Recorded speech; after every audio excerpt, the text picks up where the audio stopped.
Premier League, Nyami Adma about 11:30 anopaya Arsenal Tiano against Nottingham Forest. Yeah, the Hun Simpi and so about Sanson and Ra. Your other leagues games about so called Spanish Liga. Ramon Sanchez page 1 Sevilla game no equals so Sanson and Obey Arena and Leverkusen. Women so much about so called friendly anymore.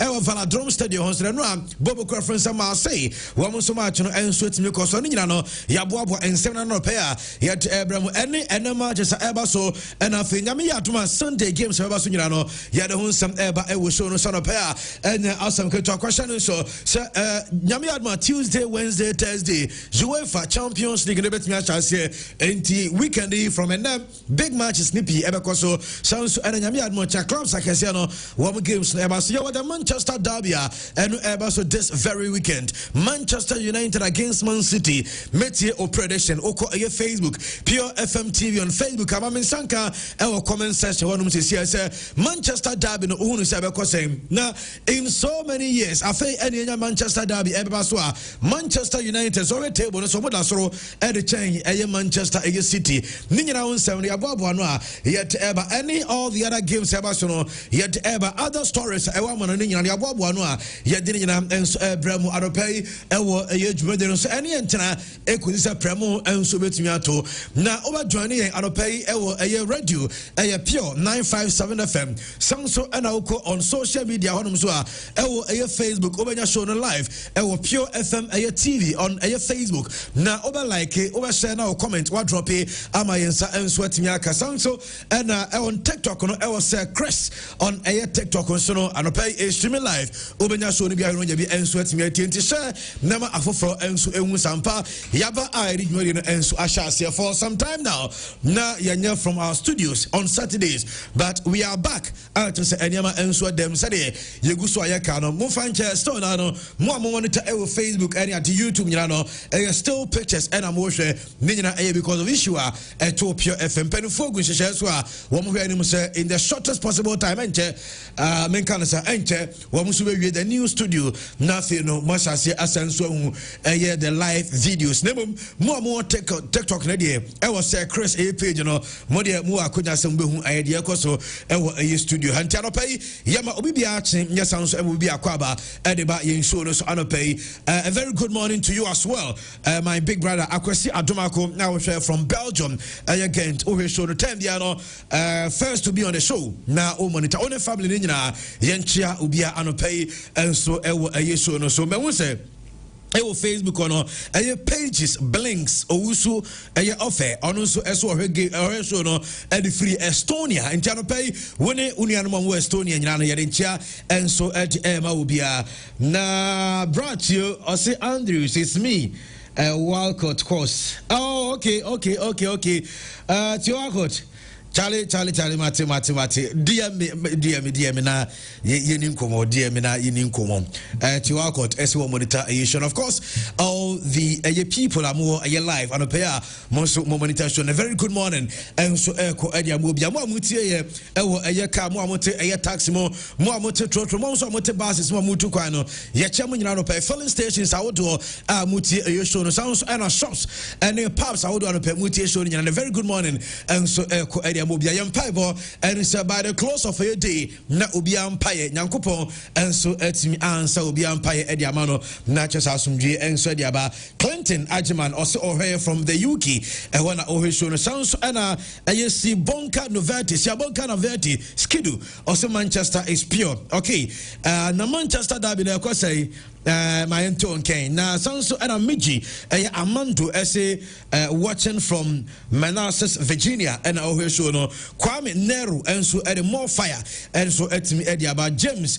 Nimakon or say or hey Eddie free you can pay Sanso and Maru Cruz Ayokuju Patterson one of them drop your fire emoji said your mommy and pay our comment section. How's that? Ayokuji or say it's me Kwaku Ismail watching and listening to you live inside Winneba in a taxi with my passengers. My Yanchao passengers Ninano pay Solomon Kane or say Derby Arena is pure from a UK and also a monitor show. Good morning and so Eko Ed Amau and pay pay Muamuti ewo a baby biano Yarincha Sonko and so the Mamoko Swa Namuma Efidino and so and Akwa Benjamin and so or from Assam and Onus monitor so what drop a 5 emojis no more and so the Amamida say with images I'm not say emojis what Amame ewo a comment section but maybe someone said Manchester Derby ever say Manchester Derby Man City said go for it me AC Equi City Esha say them the last 2 matches no I be Manchester United and so Esha say na Akwa them last 2 matches a win and a draw I may say United almost anyama Esha say peke Manchester United Mamento okay Rahim Rankin I say great morning to you all once again good morning to you as well Junior Tesla as well here from Techiman and also predict a Chelsea win and Akwasi Buachi Yadom Nana also Andy it's me set at watching you live from North London okay bro Mamanchao Pabeton Kanche Nana Boy Andy was more fire how about Kotoko's match and you will be doing como because we just fought and I said Asante Kotoko give them more and Benjamin as or here from Oslo ewo Norway and our monitor show Orakojo and Sociano pay our monitor Jumadiano the free Germany hold on monitor show and pay and now some go to Germany yencha Opele sounds and a zero now to Alphonse yencha usano pay na Kobe Smart as a pepper there and Edu Emmanuel as well predator 3-0 at the Man City Mario Cruz Kuju Paris and also regardless with what Manchester City is going through Man City will win. Okay, Nash Pedro as listening to you live from Bokanchi, Liverpool, all the way. Sounds and a Fred as a good morning, guys. All the best. Thank you very much. Raim as yes, we are winning this time. As Red Devils family. Okay, do Emmanuel as well here from Worcester, Massachusetts. I want to always pay. I do Yanchao and Mwamu and Kwabena Redu and so say watching from Corona and on us E Bobby Batch. I'll say does the TikTok have visuals? Yes. Samudin Abdullah, I say good morning, Andy. I'm watching you live from Jamasi Zongo. Samudin and so one other listener Uti show the power from Jamasi Zongo. Yanchao and the family near. Oh, you watching from Nirebehi as in Nirebehi a pure see I can say okay. Batch and so I predicted 2-1 for Manchester United and also the other. You're watching to always share Asante Kotoko all the best ever in the game. Asante Kotoko and so ever Brekum Golden City Park and I feel say okay, yes. I say always share Asante Kotoko well in their game against Brekum Chelsea and indeed you better say the same match and Swiss Yakobat said the American Akanom. You were interesting stories you the Ebano pay Ayala Ali. I say good morning, Andy. Dubai is pure. Send my regards to all my friends at Dubai, especially Mohammed Dennis and James. Okay, Kwame Neru as a 2-1 against City. This is Joe Short from Eastern Region. Football is back. The Gunners for life to BKB. And I can say Andy Kaslas, I heard you from Chairman BKB and say Christian that the Ghana Premier League will be special this season.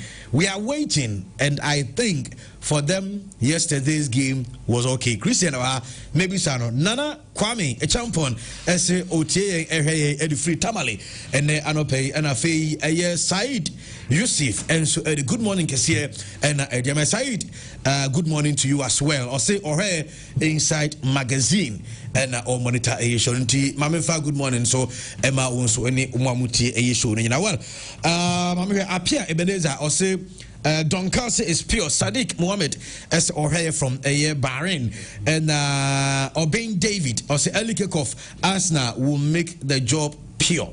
Okay, Yere says Sana and Subisia quality messages needed. A lot of them keeps on coming. As and when at Emrani Kunya and Comosa Christian, good morning. Yeah, good morning, Andy. Na Bibia Boko. Adum Bibia Daddy. Nice one. Nice one. Football back. Ghana Premier League is back. Football Sir, Evan said Ghana Premier League is back. But football. You break here, see a international break. And then go football. Man for did do international break we know football go baby a league in the resume and it Enra so and this we knew Bayer Leverkusen unse me bo mo chisa say coach no Masakin was too early, but Omosakin coach the bar a international break the bar na first game after the international break 3-1 bam. Young players on record, they played 9 against 11. 9 against 11. Alex Grimadu bought 2 goals. Edma Bayer Leverkusen. Maybe let's wait and see. Yani with new manager bounce. And the coach teams be changing. Coaches are blessed, want to impress the new coach, And until the games in the twice, anyhow I beat me. But for the first time, and you ever heard Manchester derby. Manchester United so many years and the Minkayu so bet me a Kaimibia. Say you have bought Manchester Derby, Manchester United, and Man City. Before our game, Manchester United, at Manchester United through. United at Man City. Manchester United at the Manchester City through. So we're Premier League table now. Manchester United at also 9th. Man City at also 13th. Menkai the last time ABC here. Menkai the last time ABC here. Even though say Manchester United ends 30 season, as we all expected, but almost 4 points. 4 points no more, 1 point better than Man City. So 1 point better than Man City, Ama Andy, almost 1 point peno. How many places above A City? 9th and 13th. I think say 5 places above Man City. Everything share the betimiako 4 places above Man City. Share the betimiako. Andy, also coach Coach Freddy Grass or Ghana. And I'm sure say be a Coach Freddy. Coach Freddy monitor show. Coach Freddy say some of us were thinking say Man City backer on betimia compete for the Premier League title this season. Coach Freddy Catcher said they will still struggle this season. Maybe next season, na Man City advance back etimia be challenge for the Premier League title. Now the course we there and the Udim say the last 4 seasons biano Pep and Man City winning their first 4 matches. The past 2 seasons who see season now Man City last season now Man City anya the crano. The first 4 games of the season, Man City winning 2 seasons ago, Man City winning the first 4 games of the season. But the new season is starting now. Me expect say they will do better than they did last season.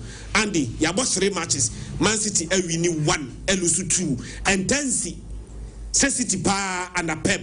Now the first 3 matches, we lose 2 of the 3 matches. Our winning back 2 seasons actually in first 4 matches in Man City winning in even last season winning the first 4 games in Andy, one of the worst season under Air Pep. Abromunya just 71 points per. Anything against Manchester United say Manchester United have the opportunity be at me and win bia. Ebetimi amo supporters enya vimwa. I think say emre they have what it takes to beat Man City. Nyame ad much na. Maxwell me ba also but message we kwajo ba china say of clarity binti boaro. Na be ba choti message ni o say Chamo, Andy and the crew, I have a question. Why is Phil Foden and Kobe Mainoo having similar problems in their respective teams, but Mainoo's is being heightened by the English media? No question has been posed to Pep as to why Foden is not starting for Man City, but similar question has been posed to Amorim 2 times before his answer. Phil Foden have played just 15 minutes in the Premier League this season compared to Mainoo's 45 minutes. Isn't this doubt standards from the English media which bent on destroying Manchester United for good? Yeah, and the say. Now, me say Babylonian question. I'll be busy, but with the Zion question says yeah, because I know I draw a bar crab and he said no question. Now we be face. So the almost no yeah, that's a me. Yeah, into us. Yeah. Also Foden, very good player, but it was Guardiola who made him who he is. But what I say, before getting to City stuff, now it was City that brought him up. And the Guardiola are molding our finishing or you're polished. So anytime you call on him to play or bet me about, even if club level you still come up with experience. And as City, the quality as City is such that is he better than the players who are playing ahead of him, or is he way ahead of them? In the City group, you think the Foden is better than whosoever is now playing? Onye better than Doku. Baby. Foden is better than Jeremy Doku. Doku or talent, baby, saying Foden. And I say, in terms of talent, there. Pep say player wa coaching or a talented player if Foden. Yeah. The season before last season, Foden energy Premier League player of the season. So last season Kevin De Bruyne prior. Yeah. Foden energy Man City AG League. Yeah. I remember very well say Kevin De Bruyne crab said he only came to help. Yeah. But last season Foden. No doubt about Foden any Rashford similar situation. Rashford the best season, the flowing season as any Rashford. Foden the best season under Pep the flowing season Andy I think say also drop his standard. Also Foden no Oscar Bob because Oscar Bob I think Foden is ahead of Bob. But Oscar Bob started. And say what I'm trying to say is that in Manchester there are a lot of quality. And the coach has the right to decide who should play at what time, if only so being results. Last season he was very poor, yeah. So it became a bit maybe say he sometimes he might go for the kill, sometimes he might be out and the team will still perform. Meaning so what matter and the City no quality now and with a slightest dip, somebody will get a chance to play. But in Manchester United, the same cannot be said. Menu is a young guy coming up and one for the future. For the future of English football, no doubt about that. And when the rise in the Senate all banner, I say all of a sudden, you're trying rise and also. But the team knows the players, the quality of the exhibits and the quality are planning to memo. Meaning, so what's the American? I say, even though the young fan say Foden cry is better than Dokumuni at the cry. Foden need Doku ball, the moon chaser. Doku cry in terms of tally and football, palm for Rumnimbo. The problem can cry is all be finishing now. It's at City their quality. So the coach decides, okay, this time because of this and that I want to set up win and person use because last season like we are saying Foden's performance wasn't the best. He was a pale shadow of himself. But Manchester City, men who know a young guy coming because you say more young guys said Diallo have been given the chance and they are playing well. Into ono men who know so back up now, which means that there is a lot of future and there are brilliance, everything ahead of him. All of a sudden, I say the performance, yeah, can I say? And if I just saw what I say, and England national team, they are good, but they are also looking at the future. So seeing a prospects up now in the near future, on no be taking England, baby team almost more and they don't also believe that the players around this boy cannot play, and the money a problem.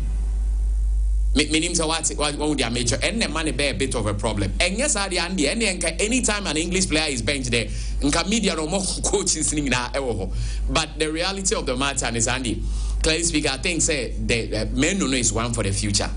He should be protected. Okay. And another thing to say, now in Sandy, the biggest fight in the decade, like the last 10 years in the usual boxing, you won't fight via Susada. Ebia Mewa Danimani Paki on level of fights and Nana to a Becoso.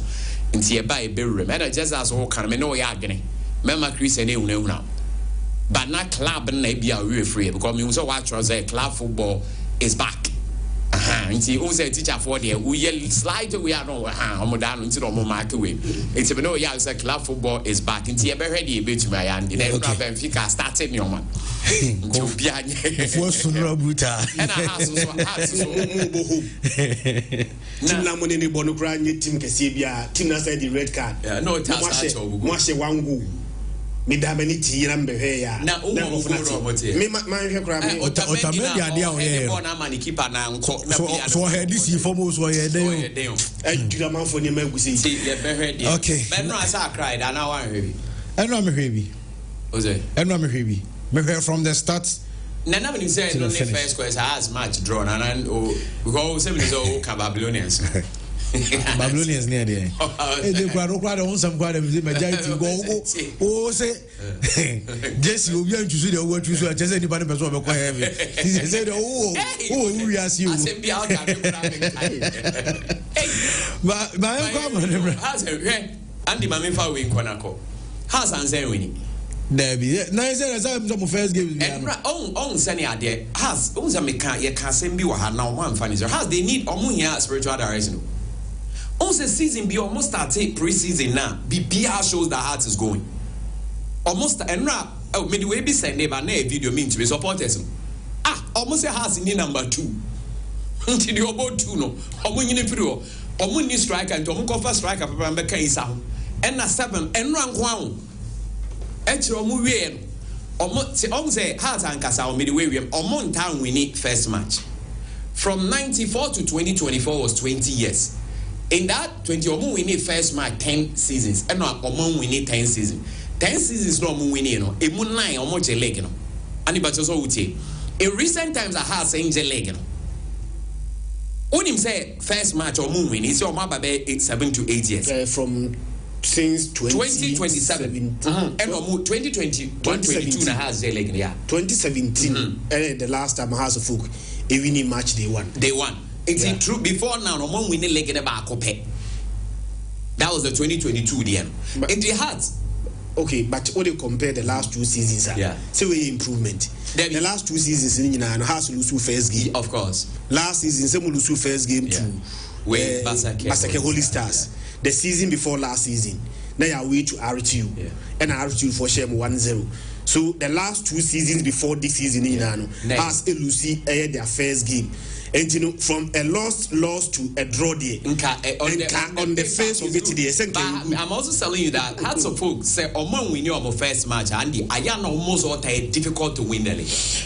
Max Order Mami Komra, Yeba Bidim Komo about Tenra Ghana Premier League and so Eshasena Yanko Amone Emrana Fianfa latest no Enfameti for her a pure 95.7 if any Komo Amone na Yanfa games no some Emra and Ramachis of course no Mami Fan together Sevilla Etna Ramon Sanchez Pizwan Wamu NL Ekaketovlenka Sevilla Wamu Trefi Elusu game in 85 a minute and our Brentford friends of Fernandez Sabateka Edema Club friends of Sevilla game no a 2-2 and the Sevilla the chef first goal and a player from Romero Namum Silva ever take a sounds and a mare and so at the back also later and a Fernandez ever game in a 2-2 and the Kosovium and so Germany Mami fan to get our Bundesliga and a player from Alex Gremel to a Juana Kama and my club friends Leverkusen and Radi the Genesis that and go for the Toda changes because before some at the game we know now reference Eric Tengag the first 2 matches not just lose games and and I said, drawback and so lose back and woman entrance Frankfurt 3-1 and a club friends Leverkusen and so share the Genesis Gremel able to Abrantia your friends Patrick Sick and so penalty and to net Mukaminano you don't come Abraham Ewo so conference Mami fan to get some Olympic Marseille Wamuchi Lauren Eshom a 4-0 a Brantia your friends Mason Greenwood Benjamin Pavard sounds Anna Gomez and him Abrantia your friends are got on the boat a 4 goals no Edema Bobo Konam Nidin and so at a Marseille and area Tasansam no here to command of and so Jumudina Manchester United Soko Premier League Nama your early kick-off game and Subet Namasana your Arsenal against Nottingham Forest 11:30 and a Sama Chanaba Bomb of Fabo Edia Brighton Crystal Palace Wamu any Sunderland Everton team no everybody Aston Villa Fulham any Leeds United Mami Fanton is a Newcastle club no when any Wolves West Ham United Omo coming more Kudus next side the friends at Tottenham Hotspur no 4:30 na sa game and Subet Yabaso Sama more Kudus or mentally also because Everton class club na here from some West Ham supporters somebody decided some more Kudus Omon Fano and Channel one say Mohamed Kudus Edu Sikati and I join a Tottenham was in more Kudus as well as 7 o'clock no a Brentford against Chelsea and a Manchester Everton no Premier League nema here to command up Ewo Jumajinos Mami Fawe and to get Oko Spain Fiorentina and Hatafi but Real Oviedo and but 12 Monko Abranche France Sibu and question Sibu Ghana Robesia can Real Sociedad 2-15 one and Madrid game and Subet so Bilbao was San Mamés and Deportivo Alavesebo Atletico Madrid Wanda Metropolitano one and club France Viera match never so Abranche France Partem and Sujanakono and Italy Mami found to Yasaba 1 p.m. Cagliari Castle Parma Juve and Inter game no 4 p.m. Fiorentina and in Napoli 6:45 and Kakra to the other one some Mamu Ewo Jordan Mami Fawe and 20 Premier League Yami 2 matches and about so 1 p.m. Burnley and Liverpool now about 3:30 the Manchester Derby Manchester City Etihad one and Manchester United game and so Spain Celta Vigo Girona Levante and Betis Osasuna Vallecano Barcelona and Valencia match on 7 p.m. and Italy Roma and Torino Atalanta Lecce Pisa and Udine Sassuolo everybody club of France Lazio and Milan and Bologna match and so Basanino yet to command and so so Mame Barca women's team no so say La Liga Eman the and Barca Esanso game no almost 8 Udine so far 3 games and a Barca women's team and so league anymore Mame so far goals Barca women's team no Wamun and so I tamabati any teammates no that year and it's 21 Wamu afesi 3 clubs back up and also go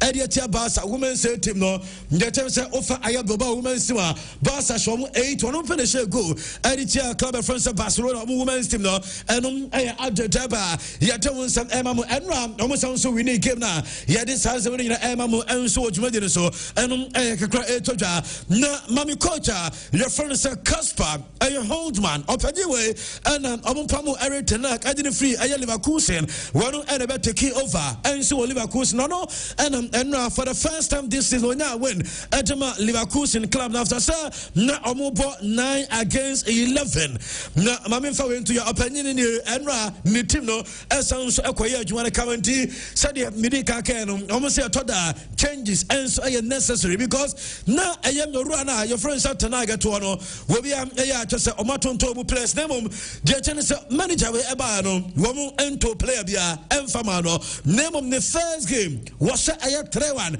there when said 2 red cards and we said there what the winning game no 3-1 against Eintracht Frankfurt and they said the Udru Leverkusen a Kasper a Holdman and Obia and so some what ajuma onimna ajuma and dear to Gana dear and so almost a 3-1 and Mami Abranche France Alex Grimaldo because 2 free kicks na anwashi na Grimaldo and so near baby and just opejabo na ekotona na just and yet now Leverkusen players no mobile bro and yet manager na your friends Eric Towns guys many by 2 guys and you more my manager no na players no one feeling the bio even Obiano Leverkusen no na feeling manager friends Eric Tenag and right after all and Grimaldo elbow free kicks I didn't turn out no and go for us and not just Leverkusen players no pair and I know one coach friends Eric Tenag because I said and run no different coach man no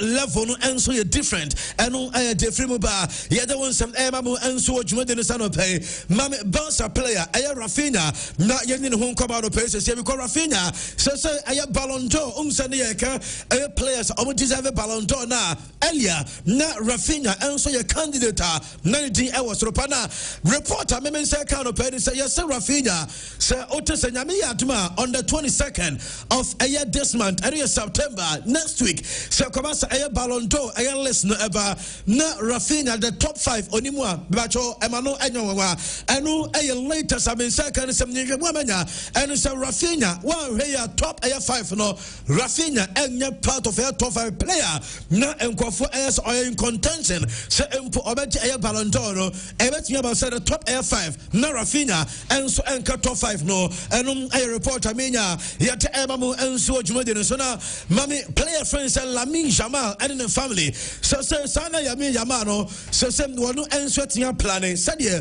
we be see celebrate aye Ballon d'Or say come say 22nd omo name no say ono aye Ballon d'Or aye winner wa planning dada na Lamine and the family and you say yen fanti as say come say waje Ballon d'Or na oba celebrate na celebration no ebe on in the family and afi aye friends name aye friends wamu aye with our no and in the family from aye day one all along bare friends wamu so stay aye behind omo and ono and so celebrate we back one mention aye ni teammates and we Lamine Yamal or say on in the family and the friends just a friends na friends wamu aye with him all aye long and ono and so celebrate aye Ballon d'Or say come say 22nd ono and so your name no so aye Ballon d'Or aye winner and aye Lamine Yamal and you didn't want some Emma more and so aye juma no so ka opanyina your friends aye Joko na Joko and I think come aye summer aye signing Saudi course no Joko and your mama to your father me or say all signings course no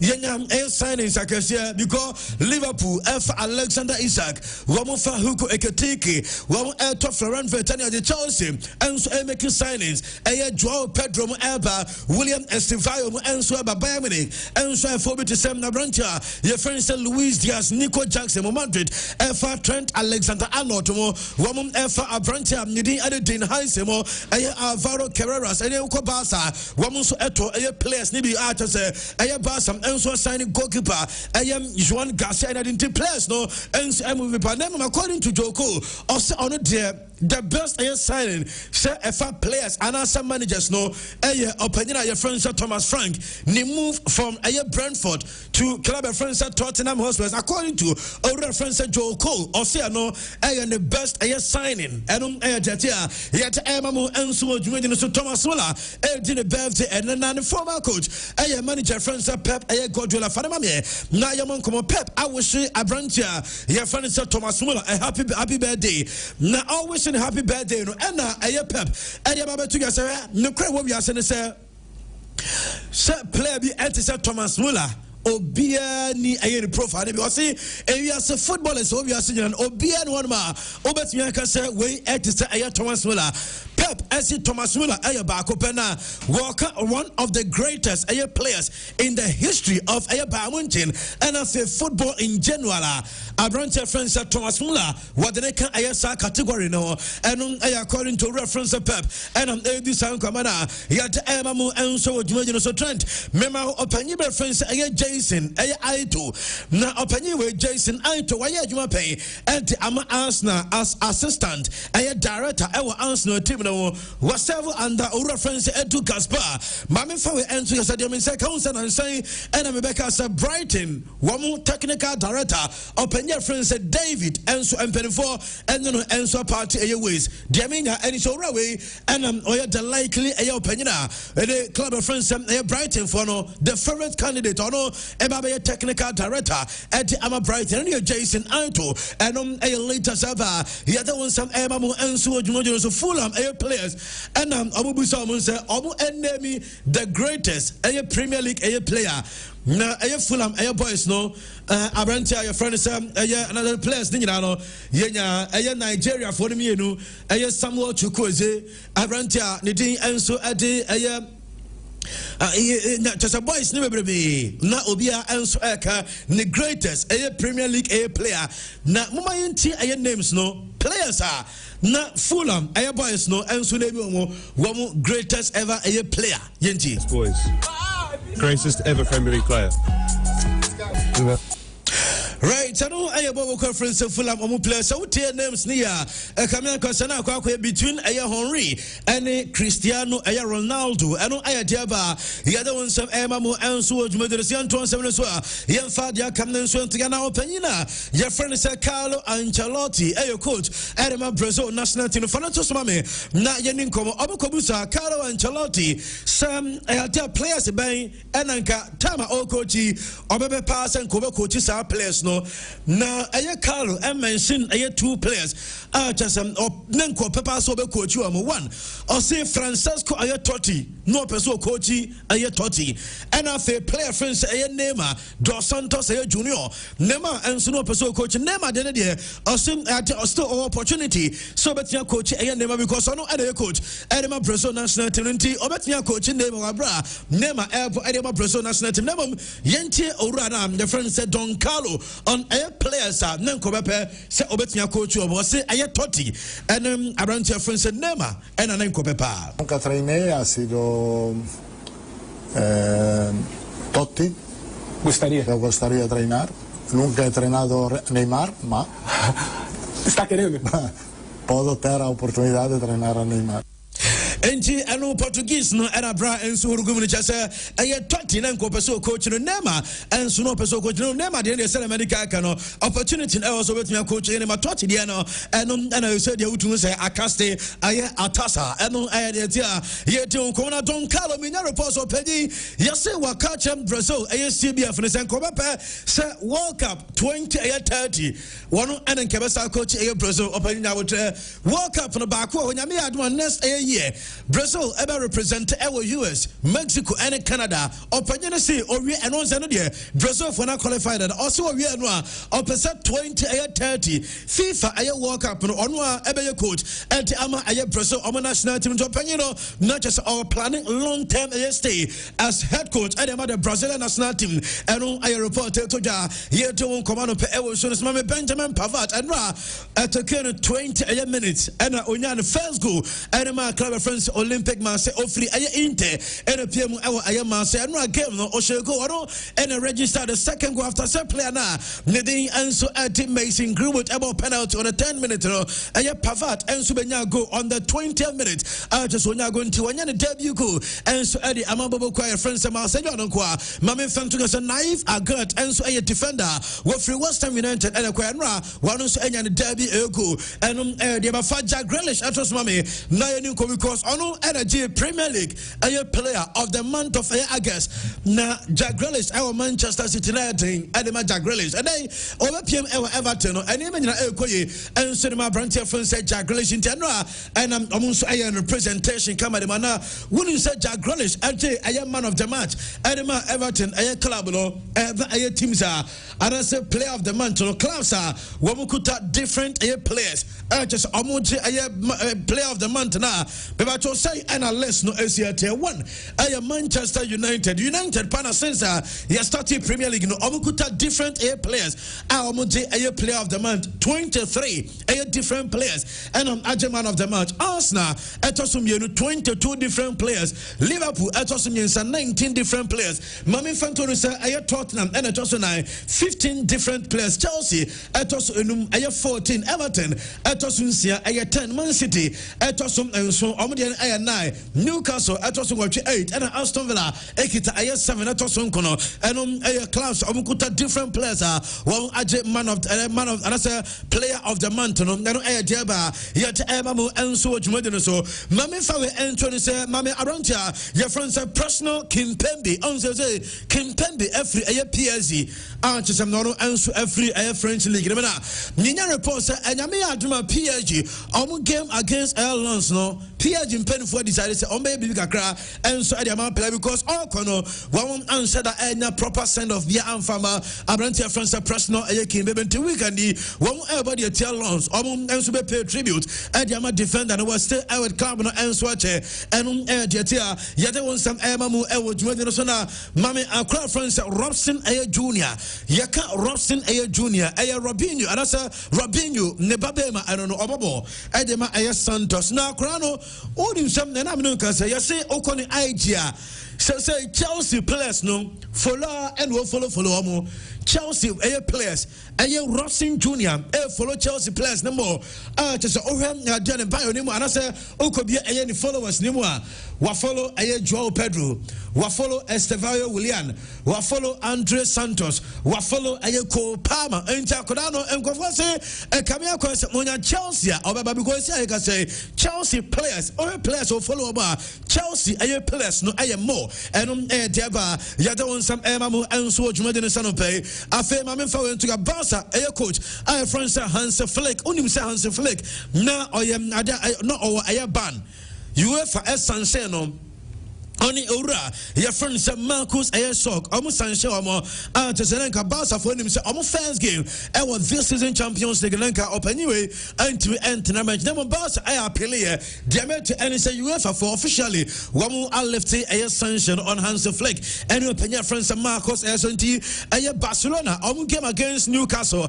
and the first game of Premier League no coach and so better bench and yet Emma was shown see UEFA so no Salzburg for a stadium no diamante and some Fenipa 30,071 and a form capacity I don't know diamante and it's a 2026 joueur for a Super Cup no media reports so and so Austria and we Salzburg almost stadium and a Super Cup no until venue away and a Nyami Adma 2026 and we UEFA a Super Cup until this season Champions League and Europa League and almost a game no and I report about Manchester City Mamin Fantugas Amokodana, your friends Ryan, Ain't Nori, Ono a left back, Man City Fano from Air Wolves, Akrano, Jamete, and it's a Man City Fano, a confirming any injury, no, and as an ankle injury, no, Obeko a year 5 weeks, and a month.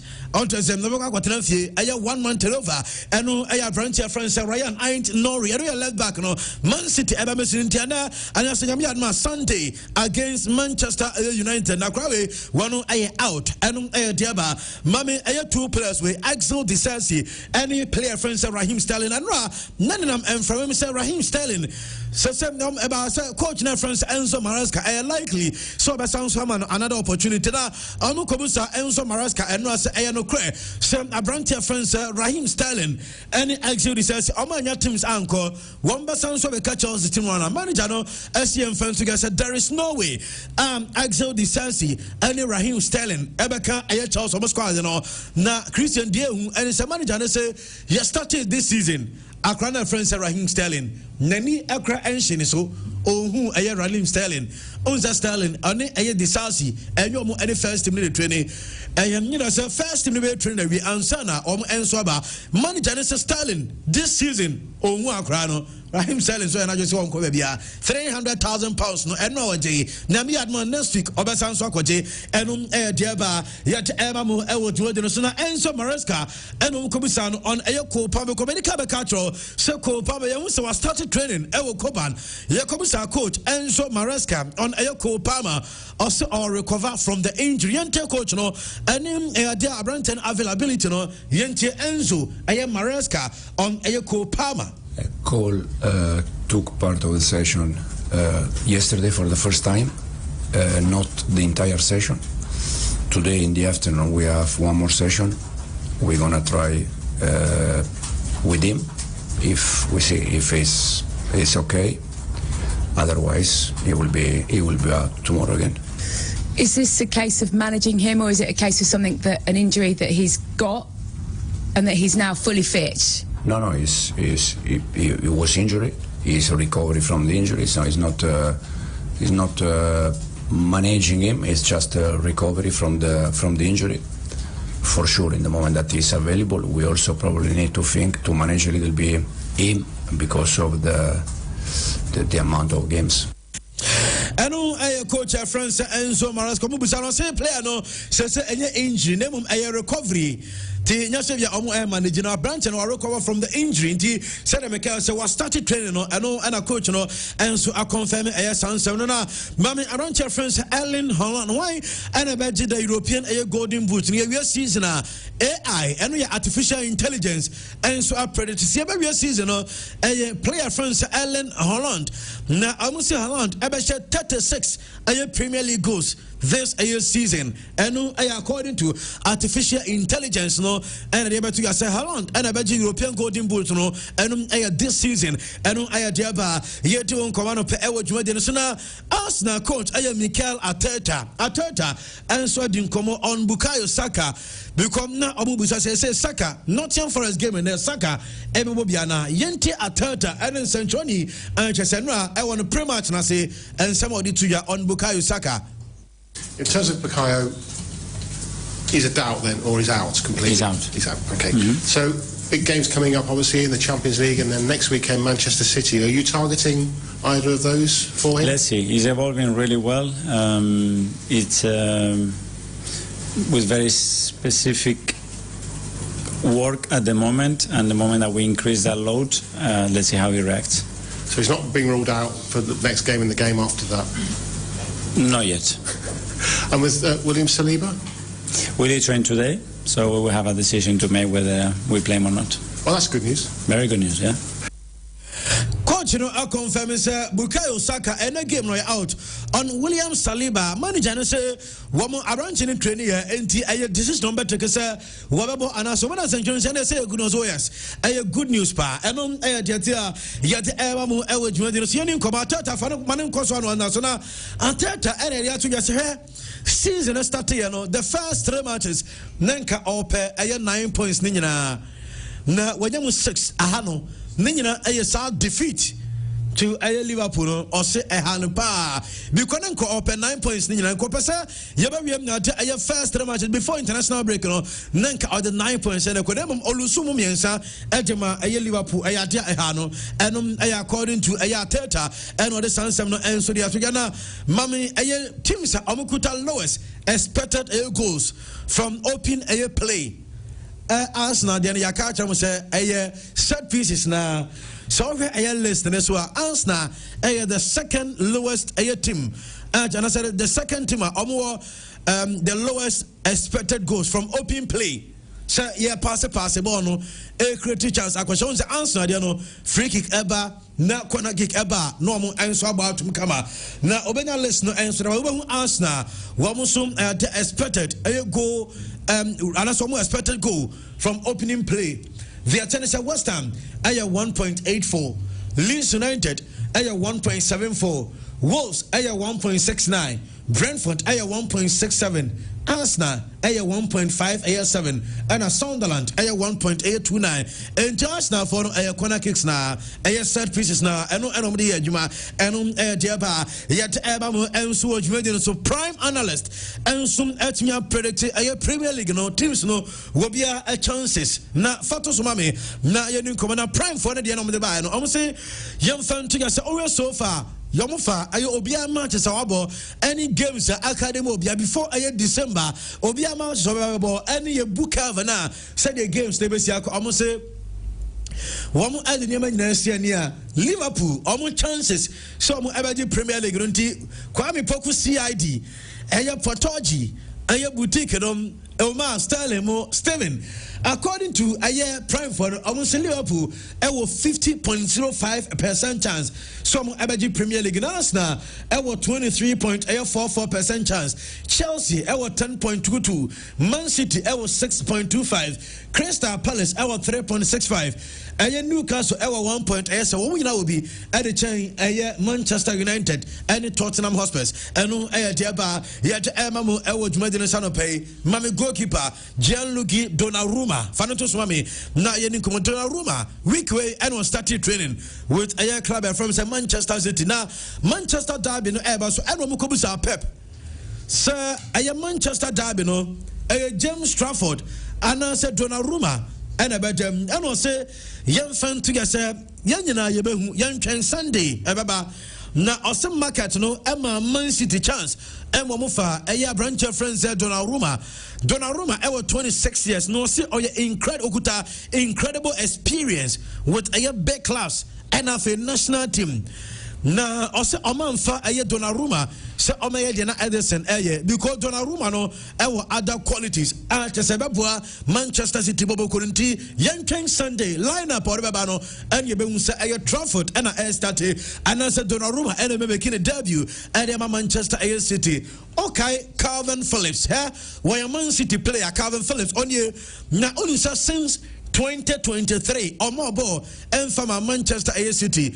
Many reports a season way City 25 Premier League squad no the attorney Calvin Phillips and so I can't squad no name as to say games no be crano and a different case only the coach na crowd see so it will lead United na nyasem go to and any more thing at the man Man City even walk alone back able list amfa and a diaba yet mamu and so so Real Madrid boss Sociedad and referee I friend say just Gil Manzano one and 24 at the match and so the na yes them by Madrid say the Madrid TV one a target a referee bia only Real Madrid for the issue peno yenya a appointment emawa no me wakusi so referee always way in papani onye ni papa edrumre bi chese otimi yi cars chama Madrid players ni say there watch school feed nti almost onye ni papa enum Jesus Gil Manzano na mama Real Madrid players no because anra time omu free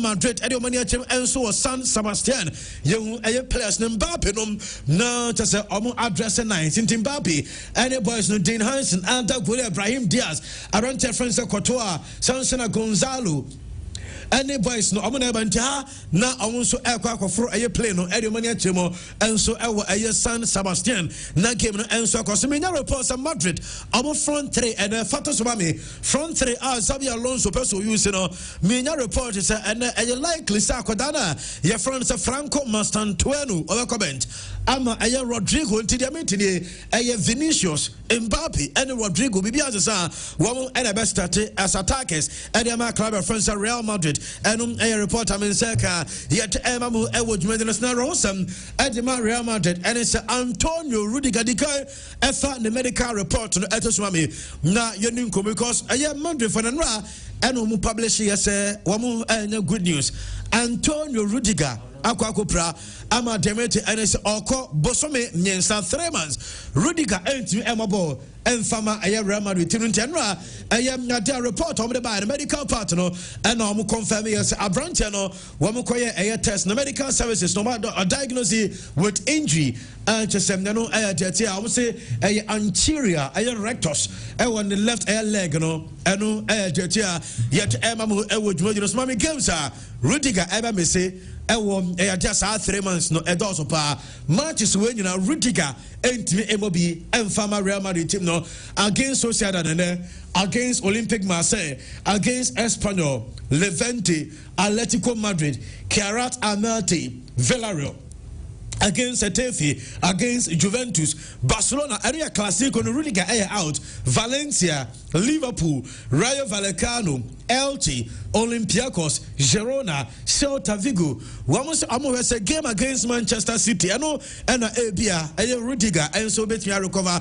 Now, I'm about I don't crown or doubtful. I know, I Brentford friends, Rudiger, 2 matches when you know, I'm say, and so Real Madrid. I know, I Deba, yet Emma, what you want to know, coach, yeah, friends, Xabi Alonso, Okonu Krum, also on Amono, San Sebastian, and Rudiger, and I say, manager friends Alonso or free. The crowd friends no no and no kwakwa boss game and na manager no idea so yes tell na special some about return San Sebastian hopi send the family we job we actually no friends we job we actually San Sebastian wo mu nyina ebe stadium wo nyame adma ene abehwe sa game ni bi wo mu kobusa ne se eno ayete se akra na friends Franco Mastantuero Argentina for episode medene ko under 20 FIFA World Cup. Now, yes, it depends on Real Madrid. Because more and I'm more finance. I don't say some Madrid and our finance. Yeah, and your crown on Cobebia Obeste and so our Madrid into Real Madrid. Emma Franco Mastantuero and Argentina 20 side no and air Demit. I don't know beside you, sir. Now, I had a 3-back going him set 3-back and Obopa. Even Club World Cup or started with 3-back and also Club World Cup a difference it was the idea. Also, oh, here, some about go back to South System. In future, some of us are returning to 3-back now. And no, obey and Xabi Alonso and you didn't want come and I don't pay a so Mame Mbappe, the Atlas Mbappe, Madrid. Player of the month of August and before the team ever traveled from Madrid to San Sebastian, Mbappe, and almost award as Real Madrid player of the month of August. And yet some and so Mami Fawe entry as a FIFA World Cup next year, and so far. According to FIFA for Onsen and said Chamo, every church said tickets no Omabie. fans no na almost say a team let's a country okuta the most requested tickets no so we host no every month host near US Mexico and Canada also your free ma just almost requested for tickets pano Argentina for so far almost say in just 24 hours now 1.5 million request from Argentines and about for a FIFA World Cup tickets. I know Argentina for no. I know the other. You don't some MMO and so much more than son of play. Now I ask for I would defend the Aquanas so your friend Aaron a Bowman.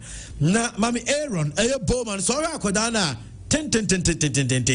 Now Yasoko a Netherlands almost one where the new Virgil a Van Dijk. Na akwa no almost ball Stephen Makacho se ochabole na akwa we unu say ya kase ya teams makoma akunsia we wo nyina akwa na friends Aaron Bowman Barcelona Chelsea Liverpool Man City Manchester United and Real Madrid omunyina enso show interest in Accra friends Aaron Bowman eno Demetia yede won some mamo enso wodwuma de no so no pay mame Chelsea player Mudryk because Mudryk enso no say wogu so 7 suspension say doping test ofeli na yesi Accra no onim lawyer na say lawyer sa omutwatwaje Paul Pogba any opinion friends Darijo Sena woman twitwa Emma reduce suspension no yes no and I say Mudryk any the team and so kofa lawyers ne so baboa na cha kwa no person about football eno diaba yetu command pe dwuma no so Leo Messi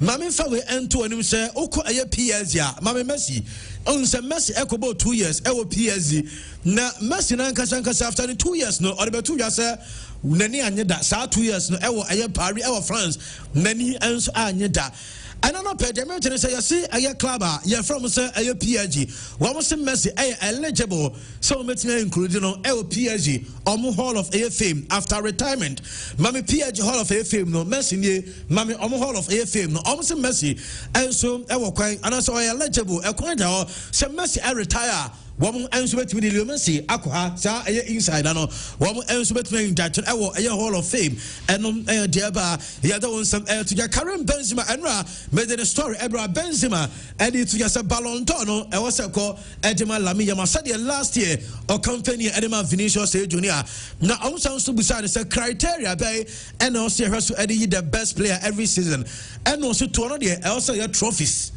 what you say and was say NT say the best player of all time and also criteria by and also also your player obey the football now okuta trophies the most trophies ever football history I know and I will say as the best of all time and as the greatest of all time and I report ever yet ever so Inter Miami and Charlotte FC for ever be game now Mama Charlotte FC for an announcement but I'm say record elsewhere see Ninians obuke mababa no Leo Messi I fit obeba sa game no be our Bank of America Stadium our North Carolina the Tennessee Charlotte for a confirming say game no sold out almost stadium no FNP 75,867 almost sold out na almost adewe ebisi da nyina no almost Leo Messi entia Messi factor no enunti and Turkish no nyina enswasa eno diaba Ricardo Calafiori Arsenal people ko bisa Calafiori say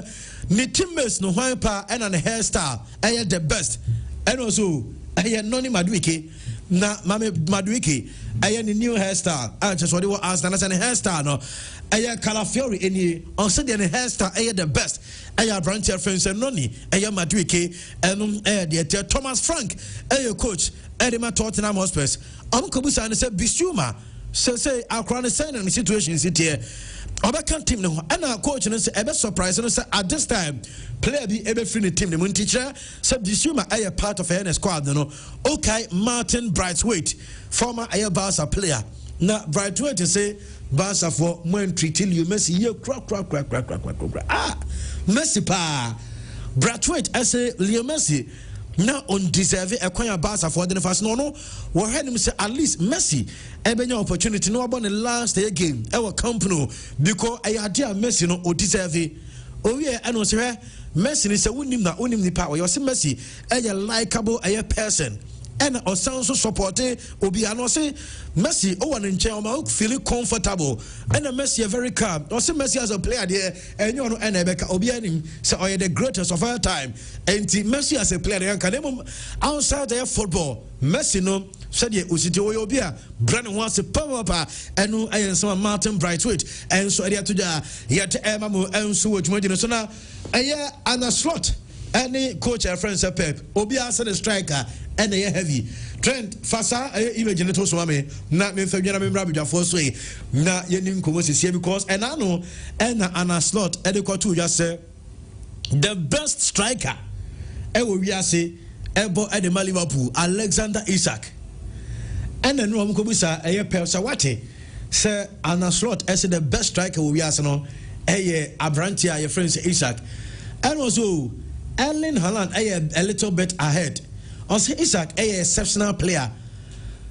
Na also so here not just the top party a player na friends Haaland one and a wash row. And according to already and so Pep Guardiola and two managers no will be a striker and a top player, top striker. I say we are a top shutter and on Jeva yet the one step Ebamo and Sewage and some the dozo Nemum Yavena Yemfens Nafi no Yamrabi Foso na Yentuaso and so and Fenfrebitan and Sembe Ewa Honma yet Emamo and Sewage Nemum Maminfawe and Tugashem Yami Adman next month international breaking media report said to a many France for no ever rest no or you suspended over one game and no yet pay Barca training session media report said Lamine Jamal one entry and training ewa Barca Brian Mbuemo Manchester United player of the month of August eno make us Lamine Jamal anye training no Frankie Dion join a training session no eno kakra no so betoja yet mamu enso ewo dwuma de sano penteno update bari nyina no yeti won komano penti na yehwese Abrantia your friend Nicholas Jackson ebenya the first game edi ama Bayern Munich wabra omo any Hamburg game no enso eba so enom de tia yet mamu enso ewo dwuma de sano pay Sir Christian ya Andy yeni komoy o Andy medasi na club football asai ababaki idie o se the matches wo pa mpanimfo nsi etire ntia yinyai echeswa ntenra even though say Benfica for say amanfo niema no and then still you best try and luck okay say e bia na ba ko betimi afa entino me nye us in fama but me ma indications are na utia na wankasa wagina so Randy now they are us na ya hwese na me adma mande hia e bia no nya kakra ne de anum so and je no be me us and me mamu parameters no what you say game after game one na ma kire de say we na wo kokoya na de ye us me koye ma na polisu a o di blame na ba be she me we okay Sir Christian I say doing the listening with all the Malcolm guys at Edum Old Malcolm Lane Sefa Jamina musical instrument shop okay almost mo biatum ewo eye Edum one mo mutie should get chia guys yeah do masi na me kra me wi a me to afa Edum ansa na ba kwa ko he matches na ba and the early kickoff. Say Premier League no early kickoff 11:30. Yeah. 11:30 no Arsenal any Nottingham Forest nebo. Yebo international break no. Nottingham Forest esaki omu coach obekai. Yeah. Nuno Espirito Santo. Yeah. Amosaki Nuno Espirito Santo no. Eno mo appointe former Tottenham Hotspur manager Ange Postecoglou. Eno amami hu Timwa Anastala Nottingham Forest Ebobotia Arsenal. Okay. Andy, unum say for the past 2 seasons no Nottingham Forest they were noted for say omu ye solid at the back. Omu defend so well. No ma hit on the counter. Mekai unum say last year crano ye we Premier League no. Premier League Golden Gloves. You can say Golden Glove in the Premier League. The best goalkeeper in the Premier League no. Ekoma Nottingham for goalkeeper. Your friend Matheus. So bekaya. And omu backline Brentford friend Murilu. And Ula Aina sa Nigeria ni no. Almost set back no more defending so well. Then on the counter no Andy. Now omo iso Brentford your friend Ilanga. any Hoxton Odoi, now Morgan Gibbs White behind Chris Wood. That is how they played under Papa. Yes, Reno, Nuno Espirito, Santo. But new coach in our Wabano, and the almost Astano. On him say Ange Postecoglou no, a possessive kind of a coach. On also bought a very, very high line. On the high line now Obono, and the Osaye slave to that high line. It's just the Bessibiano. It doesn't matter the opposition. Me say ultimately red card. Tabano say I can or coach as personal. Ultimately red card. Nastila obo highlight no so obo no so and the omunyina timi bed moa begina center no so center line no so what I say anything no me share a team back wa omubo under two different managers some managers no and the almost style of play different before say you be call international break no and the unum say Nottingham Forest elusu 3-1 to West Ham. Now surprising results because West Ham and statistics in here as a West Ham no be a show movie or be a show movie and Nottingham Forest elusu 3-1 to West Ham. Amulusu 3-1 to West Ham no and Chelsea omako 11 straight matches. Omun keep clean sheet and the team they are noted for defending so well. Team last year, Omu goalkeeper, and last season, Omu goalkeeper, the best goalkeeper of the season. In the Premier League, you know, the best goalkeeper is given to goalkeeper or keeper the most clean sheet. But the last 11 games are Nottingham Forest Abono and the Omu keeper a clean sheet, Ebia airball and so etimi etomonet. Year international break, you know, Arsenal ebotia Liverpool. And Arsenal elusu to Liverpool. Sir Dominic Soboslai. Sir wonderful free kick now. Or body to them etia Arsenal no. Emma Arsenal elusu to Liverpool. And the season way say ye share Arsenal game one. Say otie European media no. Ye bomb matches be na omu analyze game now. Omu say Arsenal game no a bit negative. But against Liverpool no. Onum say Arsenal abo more shot than Liverpool. Arsenal about 9 shots against Liverpool. But no, Arsenal about 11 shots against Liverpool. But Liverpool now over about 9 shots against Arsenal. So against Liverpool, Arsenal had more shots than Liverpool. But Arsenal shot no boy, only one of them was on target. 90 minutes Arsenal about 1 shot on target. In fact, touches in the opposition box, Arsenal touch a ball more. Liverpool box than say Liverpool air touch ball Arsenal air box so sad negativity now you say Arsenal air more beautiful football against Liverpool they came to the party but the most important thing is that you game not 3 points Arsenal ejano Liverpool omo entimi amfanko and the unim say they are playing against Nottingham Forest the last time Arsenal elusu game to Nottingham Forest 1989. It has been 36 years.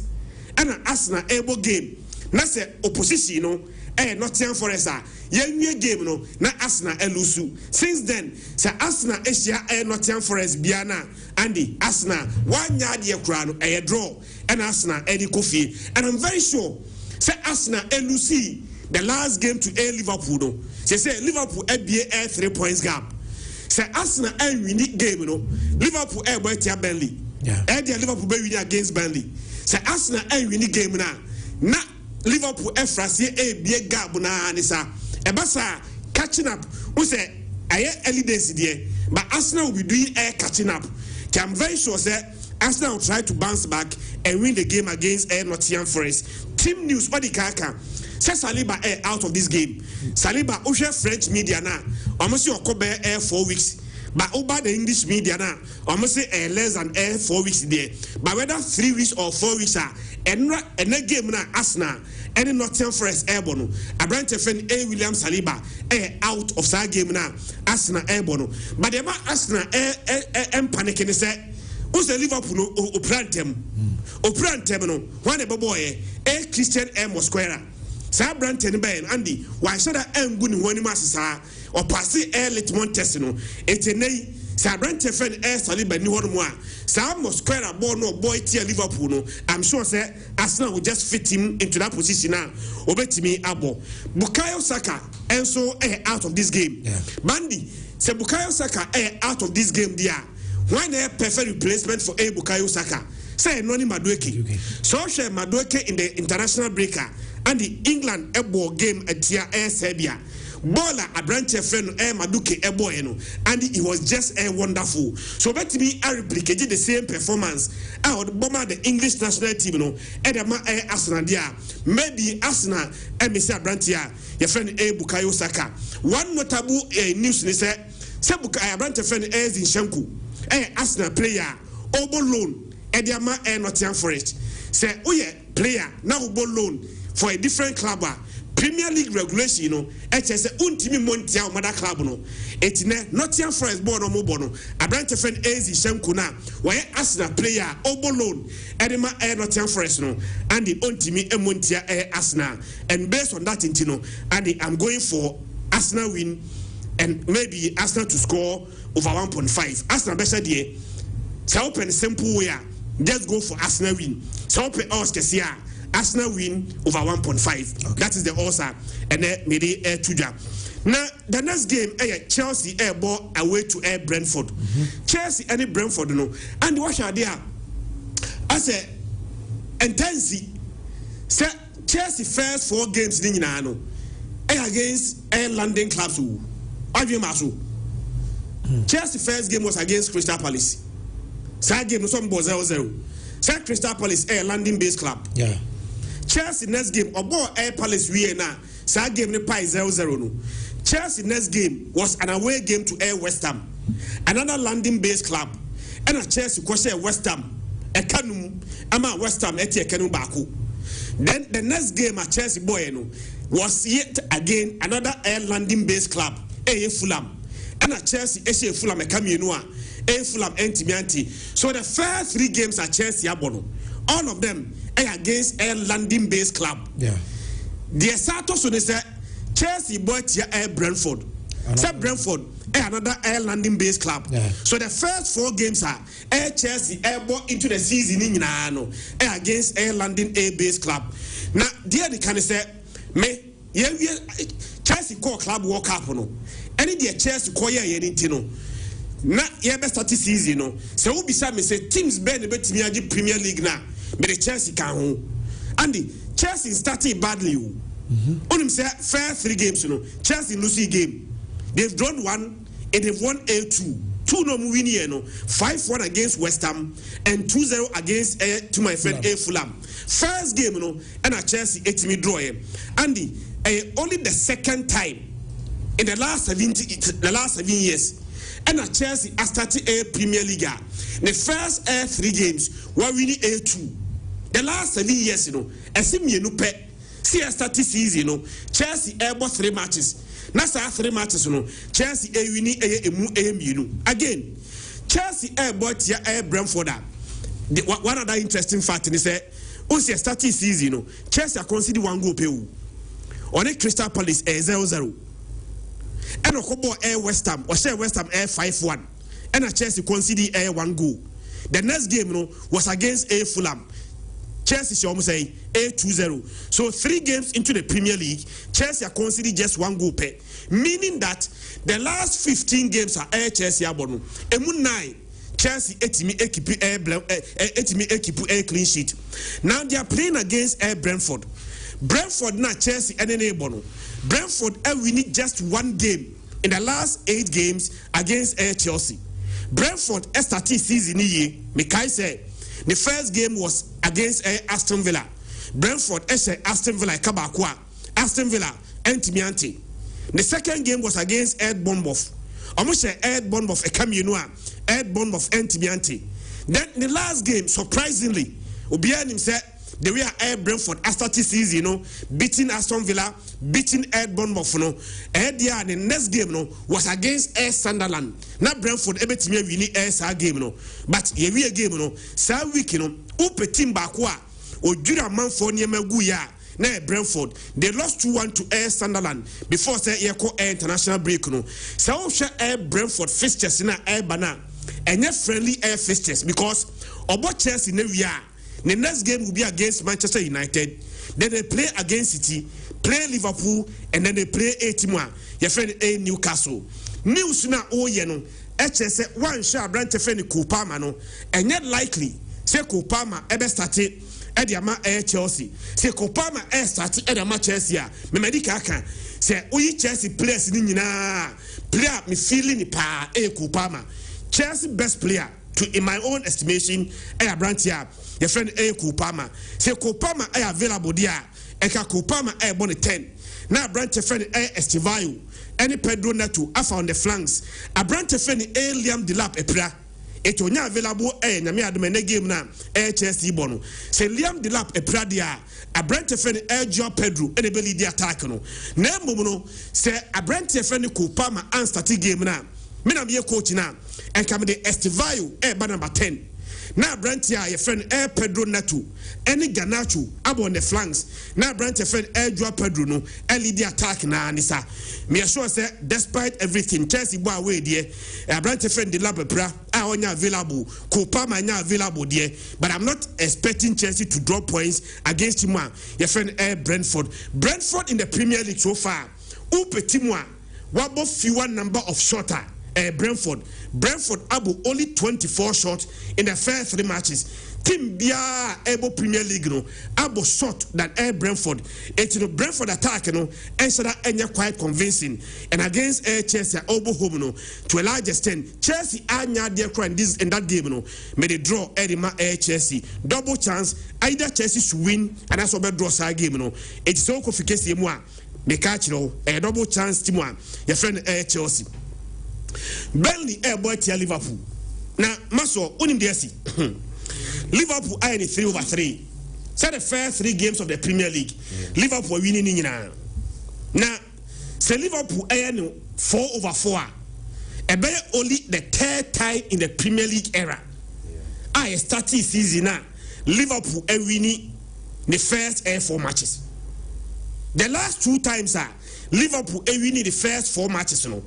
They did wonders. Mekai said 2018-2019. They started Premier League, Liverpool winning the first 4 matches. Nemo one team in the league in the onya 97 points. The entire one team in the league, it was because Man City SAT ban very high. Man City enya 99 points. The following season now, Liverpool SI winning the first 4 games, and the Liverpool won the league. They moved from 97 points to 99 points and they won the league. Say Liverpool winning a game now against Burnley. Only the 3rd time one Premier League era. Winning first 4 games. Now anytime Liverpool be winning the first 4 games biano. Maso omura 90 or more points. 90 or more points. 97 and then 99. And against Burnley. Andy, we are sure say Obia Bisa and yes, Liverpool air show. Sign the Liverpool air quackoshe. Say no, that's the level. You did Liverpool and so especially a critique started and Isaac Frechaba. Isaac Tiseno. I said, one Bian who they air was after 2. And now what's a far back? Oh, you cry. Liverpool, they are quite interesting. They say, Andy, even without Isaac. Amasa did their own record in the Premier League. 37 consecutive matches. Ebia Liverpool to Atina. Yeah, we should go. Liverpool said, yeah, Bobo, 1 yard there, so we lose game no cry now. Eddie Obeshego. 37 Premier League matches consecutively, no. Ebia Liverpool and so 8 me at Atina. Me sure say, and they are playing against a team one. Your friend Burnley. Burnley coach Scott Parker. Yeah. Unum said the last time they met Scott Parker. Now Scott Parker, coach Edema Bournemouth. Liverpool said Bournemouth a cancun. Bournemouth anti. So today against A-Team, your friend Burnley, Burnley home. Liverpool win. I'm not just going to go for a Liverpool win. I'm going for a Liverpool win and Liverpool to score over 2.5. And the Liverpool beat me. Now who be someone say why starting lineup no why? What I say, they all started on our park no so no. They were fair chile by the crowd who ɛsene do gyina park no so. But for sir enim holiday for the press conference coach in the year and run there clearly tells Ishak best started from the bench. Yeah, best started from the bench. Best started. Yeah, and you know, even without Ishak Krano, medical catch was there. They've gone 37 consecutive matches. And against Burnley, almost at that end 12. Uje Premier League na Burnley starting season here. And Liverpool Beshomo. Now Liverpool Beshomo Krana, I'm expecting Liverpool to score not less than 2 goals against Timwa, your friend Burnley. Now, the game of the week, the Manchester Derby, meboa. Na Andy, the Asini said, and Dancy said, you ever bought Manchester Derby, not Manchester United, and a Man City so. So, Premier League table now, Manchester United at the 9th, Man City at also 13th. You ever go international break, you know. Man City LUC 2 consecutive matches. They lost to Spurs and they lost to Brighton before the international break.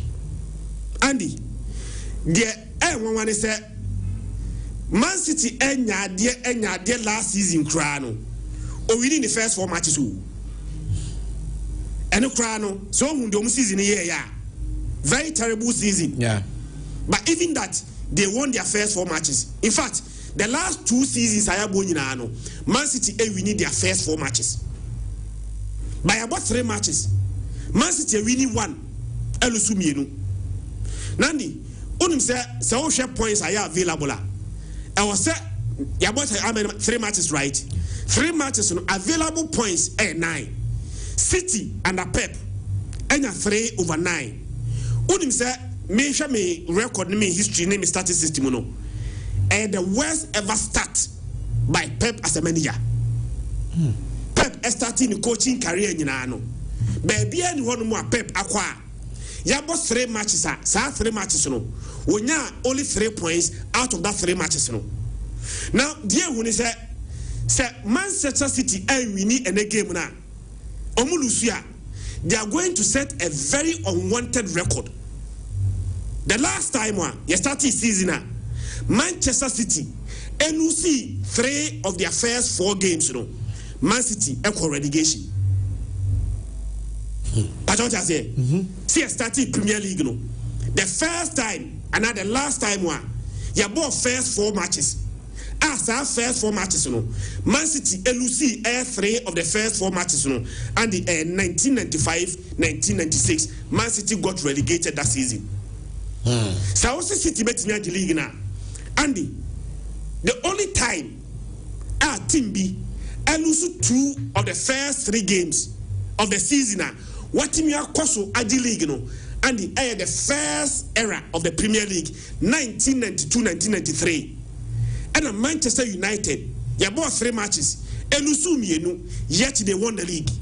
Since then ABC BM said you bought 3 matches, not team B lose 2 of the 3 matches and yet won the league. And that's the first time you bought the English Premier League, you know. And I think that Man City was a poor. Now, City bought Manchester United. And said the last 8 matches, you know, Man City are winning 5. Bandy, Manchester United Obianim said last season was their worst ever season. Obiaji too. But said last season not Manchester United terrible no. City edging only 1 point from Manchester United. Okay. So 1 point, you know, about 0-0 Old Trafford.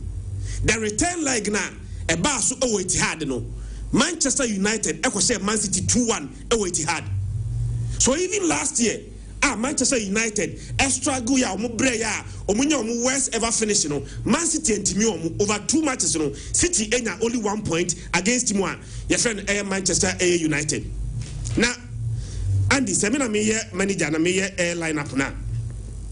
The tiene say time as Manchester United started Benjamin SS school.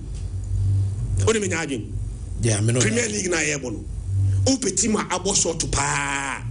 Manchester United. Manchester United abo 58 shots. More than any team in the Premier League. But the 58 shots in Manchester United abono. I'm only 4 goals. and he just do the conversion rate 4 over with the phone convert into a percentage in 4 divided by 58 multiplied by 100 conversion rate percentage wise and the form papa say 6.8%. That is their conversion rate. It is not because they are not having shot. Manchester United have shot more than any team in the Premier League. Now, Asante Kotoko player, striker, 74 million. Only say a started Premier League, Benjamin Sesko and started a single game for Manchester United. Yeah. In fact, the only game was started here, Our League Cup now, Manchester any air grims go boy na omulusu yen. The entire missing na me coach or best starting say coach ne see the entire Amorim.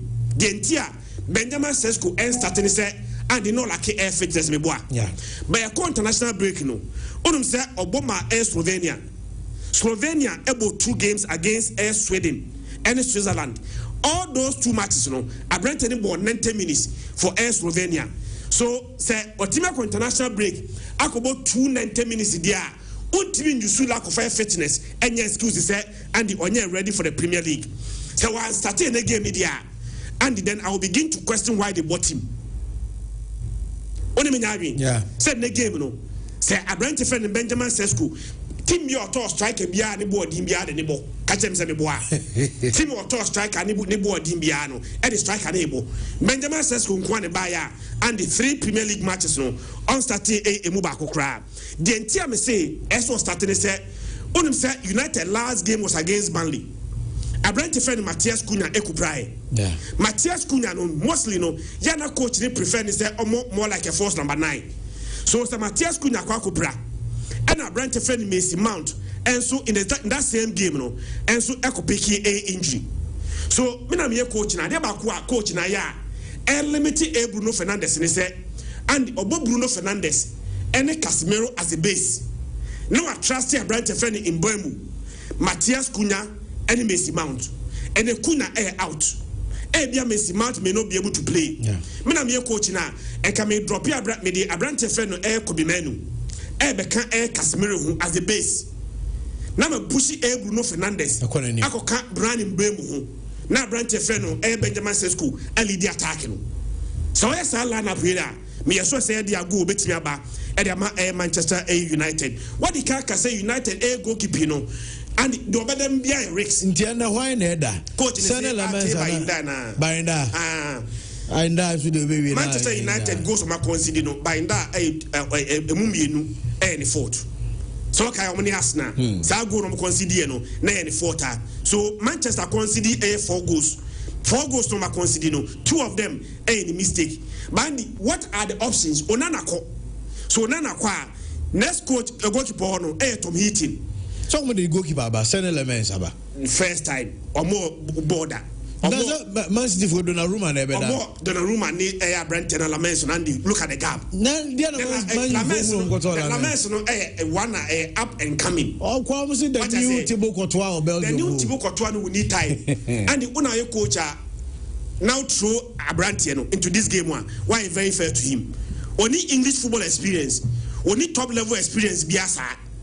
So all the goalkeepers no but them nyina Andy Rex say odi ataba inde na dem a Andy Rex but so oni one mo a Brentford Tom Heaton 2.5 years ni a more competitive game.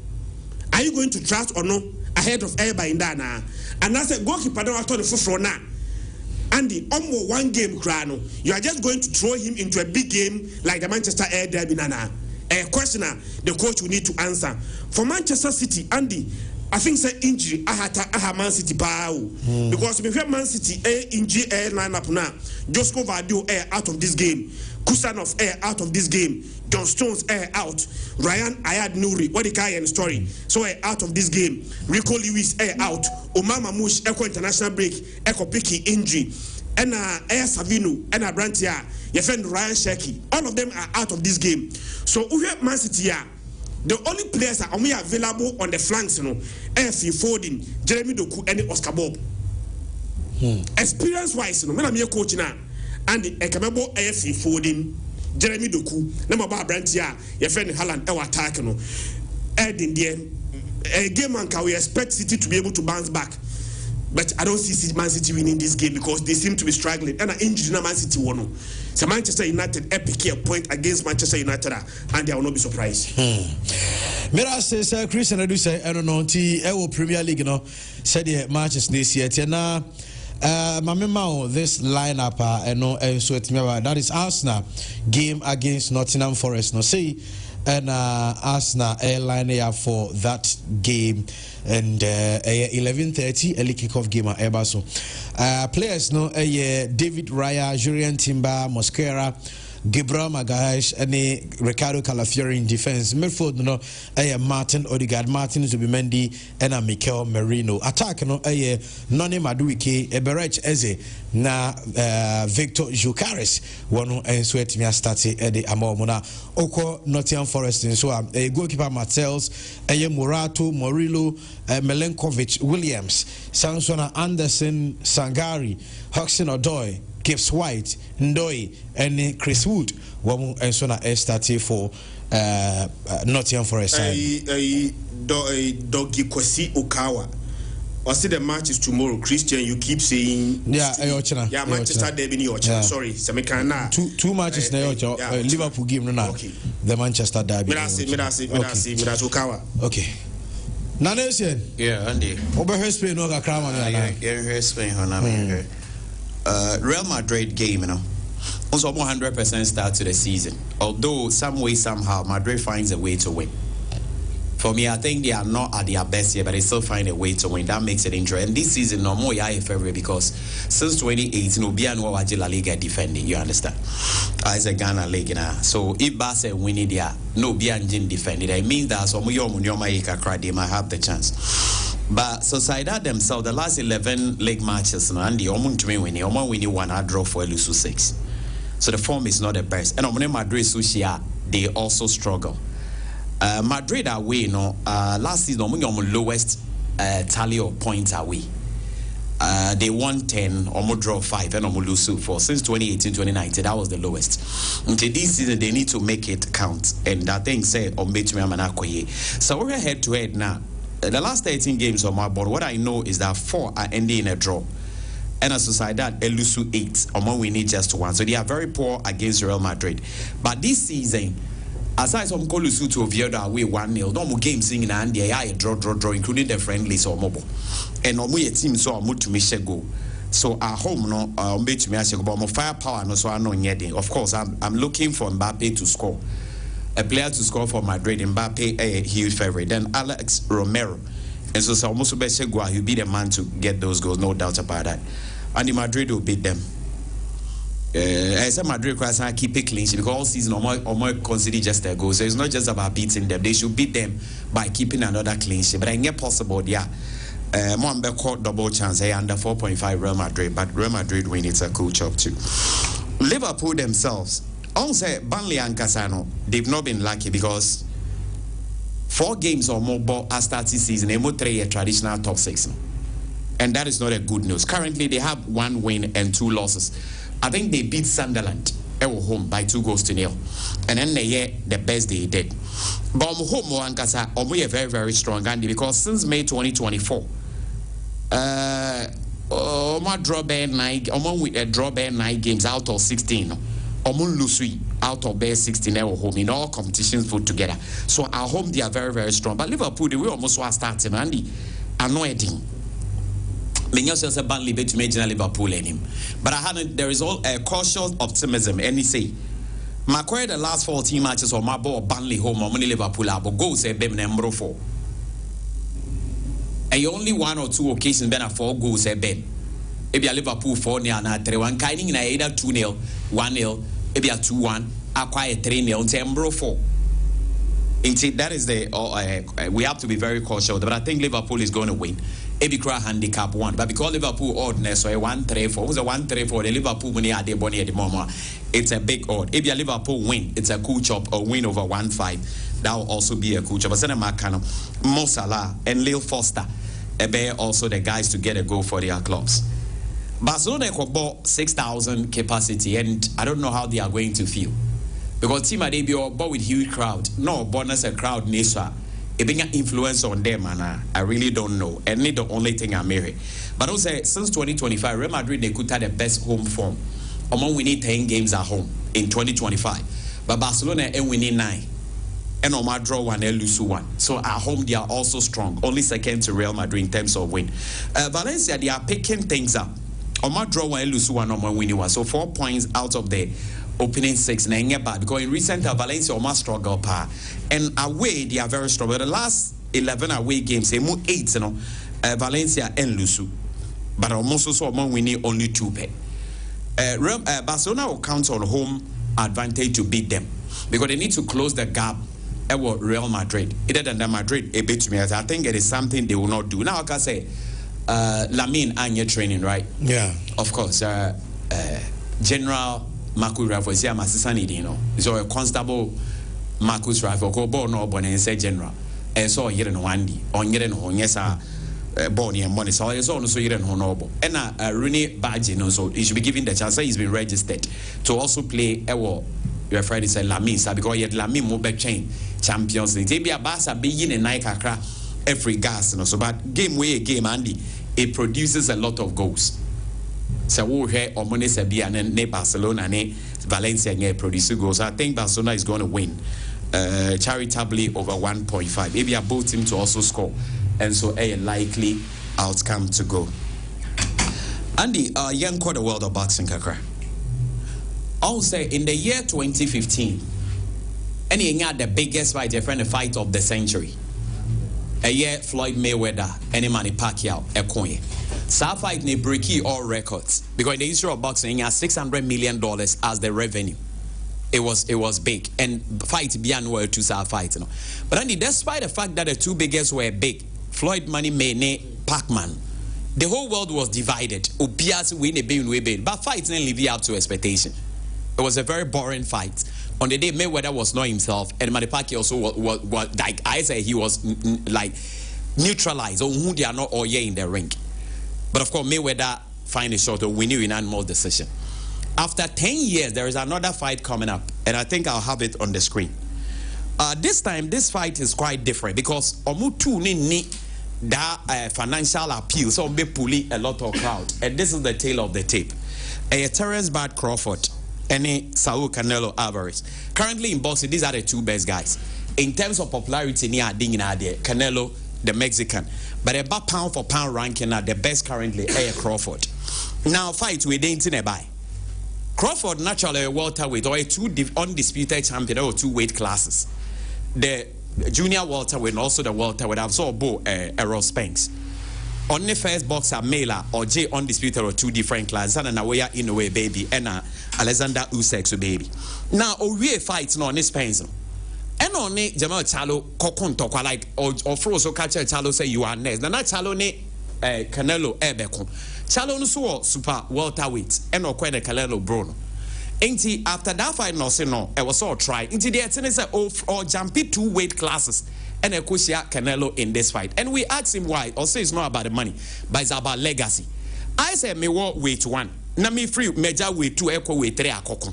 And so be a case no, the weight na Canelo Kutana are not ordinary. And a Canelo see a more experience or no fighting guys or maybe say Floyd Mayweather Asheno.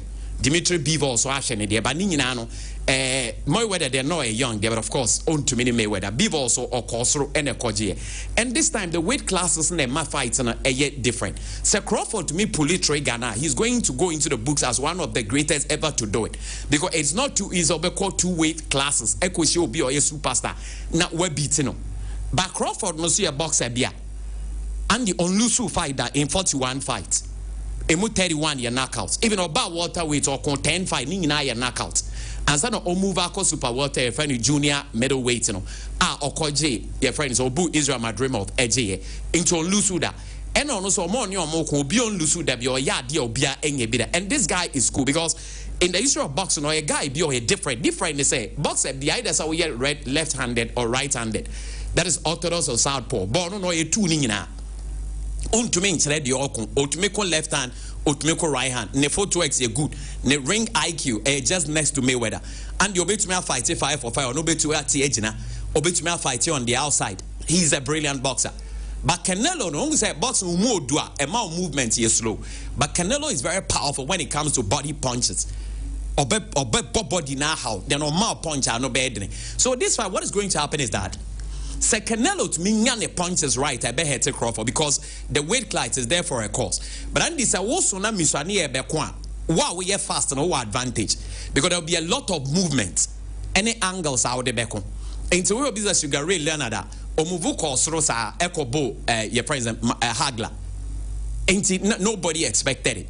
Into when so ama emo ate. Now, because Jamel Chalone Crawford or ne Canelo Queen and the Chalo could name not could said ya clote kwa yoni money paki or the any bobona. He was not there to fight, it was about the money. In the fight to where the bonus as him say wow ben okay out no or $50 million bonus for just a knockout. Said the fight will be very, very interesting. And tonight, Kwako said who is going to win this fight? And America versus Mexico, truly speaking, Canelo weight class no one, a super welterweight, a super middleweight, honestly you're undisputed. But on the belts, go so all fell belts online. And Crawford no, on your WBO champion, what your friend saying, junior middleweight. And it gives Canelo a lot of advantage.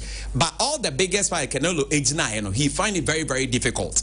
And Ore Bivola, honestly a pure boxer, and ultimately both Canelo. And so we are backing Crawford to go for the kill. And Crawford has said, oh no, lusu.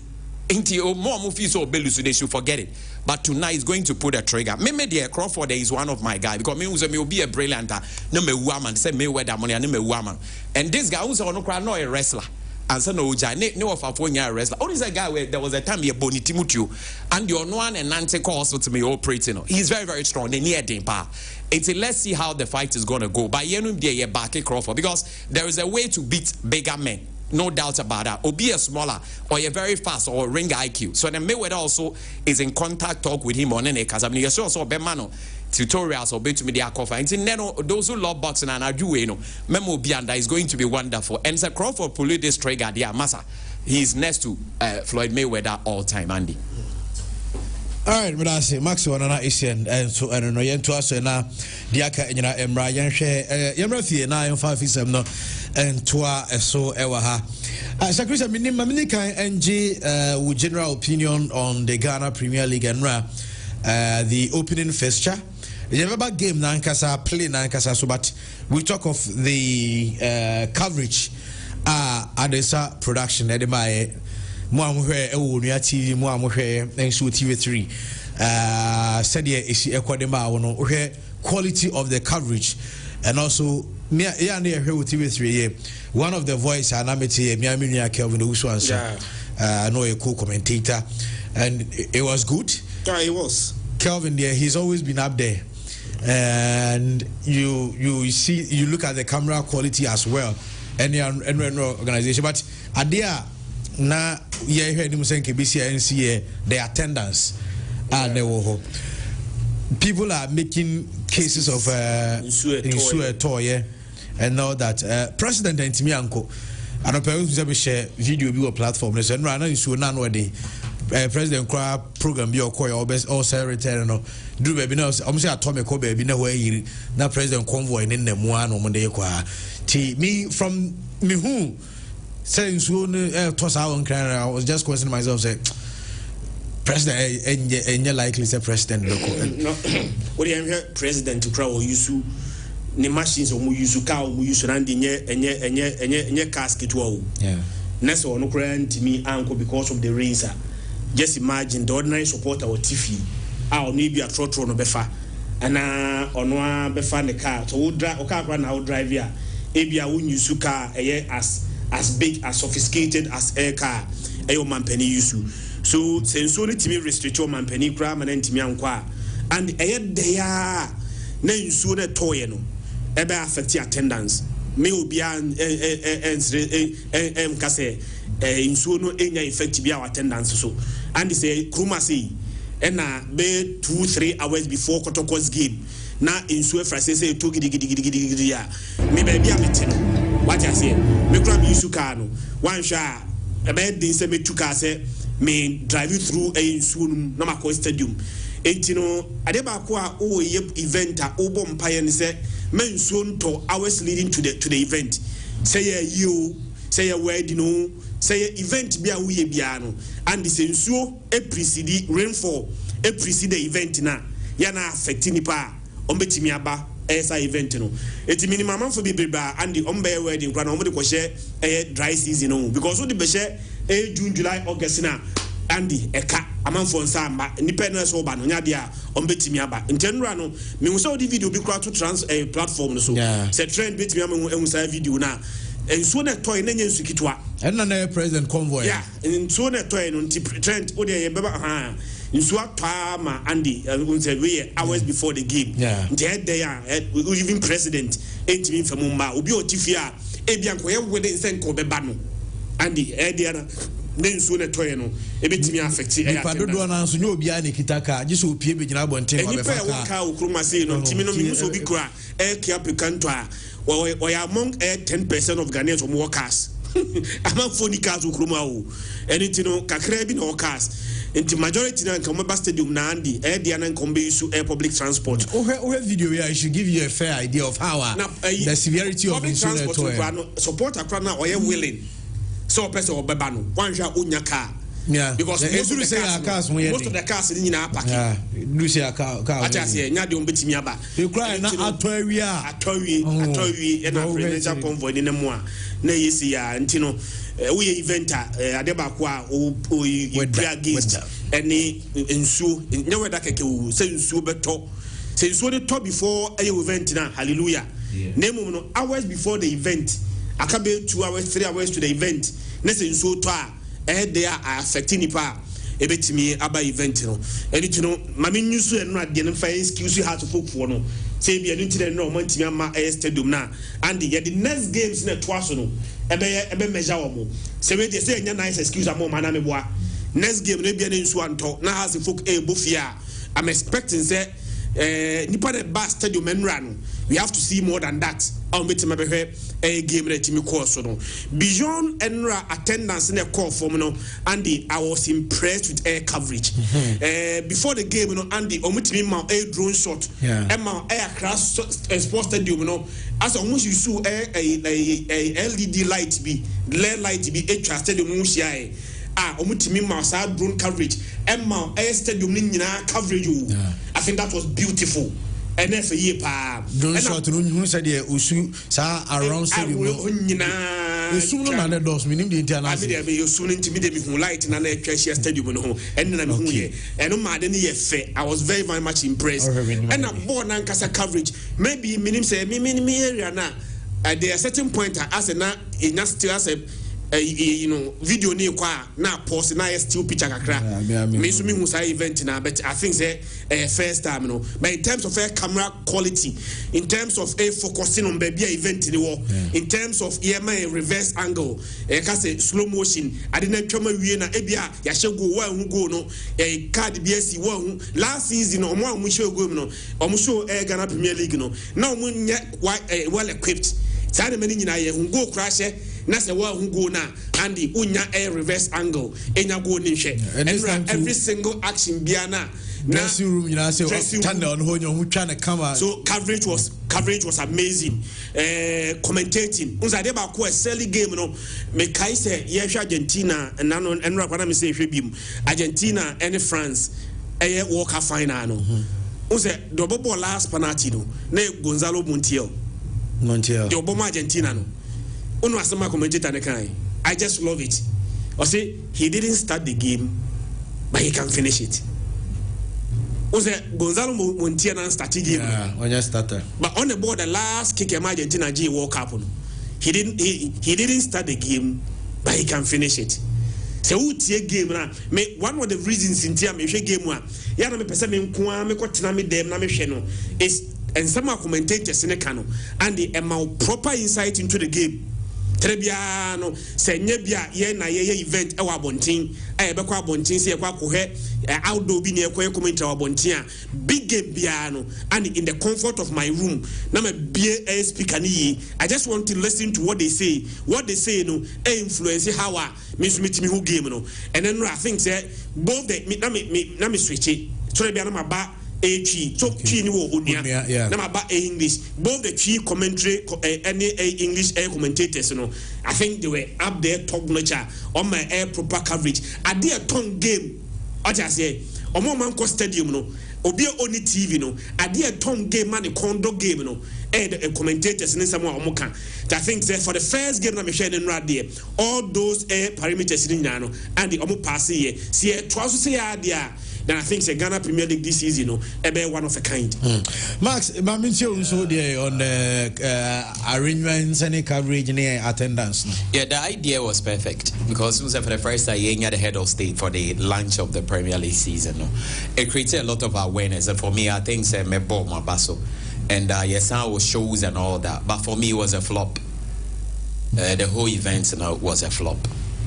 Minim sense you know toy nanke possible they might postpone it. Is it said if you be lunch was a lunch and I say open up was say open up and suddenly above first match and if that is the case they are fine I'll pardon them. But see a bit to me so I started first match then we come in to open up and so yeah we should have done a thing like that.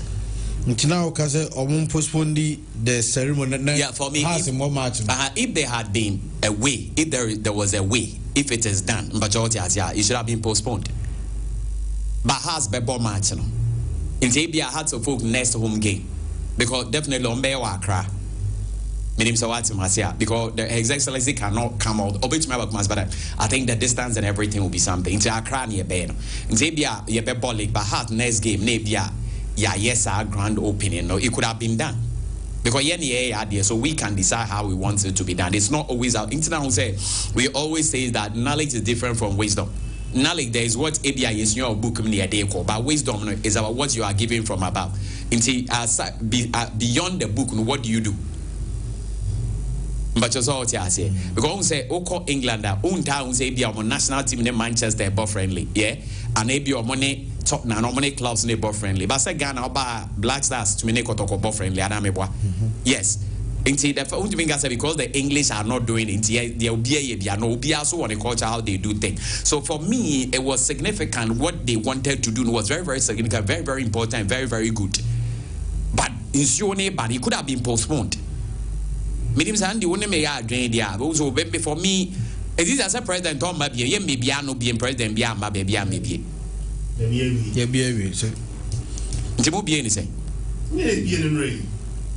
GPL is back. I'm display the come. If His Excellency Nasa performance was also a flop. But Chris and Akasen's unity will agree. Everything there was a flop. Was I compare President's Cup no? Send your munya but send your my own said no man who say ni and sana results nephew. Results doesn't come. It's about Nyoma. I said results it says Obani Bema said demandi. Me who adwuma wo ye wo ye den ampa bia ne wa me hu ba say oba ne fa efura then I will know so no me nua ande wo bo adwuma elfa me nye example wa na say we dey we me oba ne fa efura obi a say Christian abo adwuma ana Chris me boa but onyam fa efura emfa ne adwuma mpa obefura ne adwuma bebo no obi a hu nti for me I think but with that I think the whole thing and attendance no so na nenye osi e fancy nsuo me boy oh say matches in nsuo ntonti we dey Chris me no yard why you been charitable also this is a minimum omo twa ma any outside media we be outside Ghana ebe fan na here no that one I don't know meaning okay say omo so stream on social media no say na at a point all the social media on Facebook on both on Unia and TV3 pages on Facebook. No one stream so those outside can watch it. But I saw Omun any outside one in Kawa.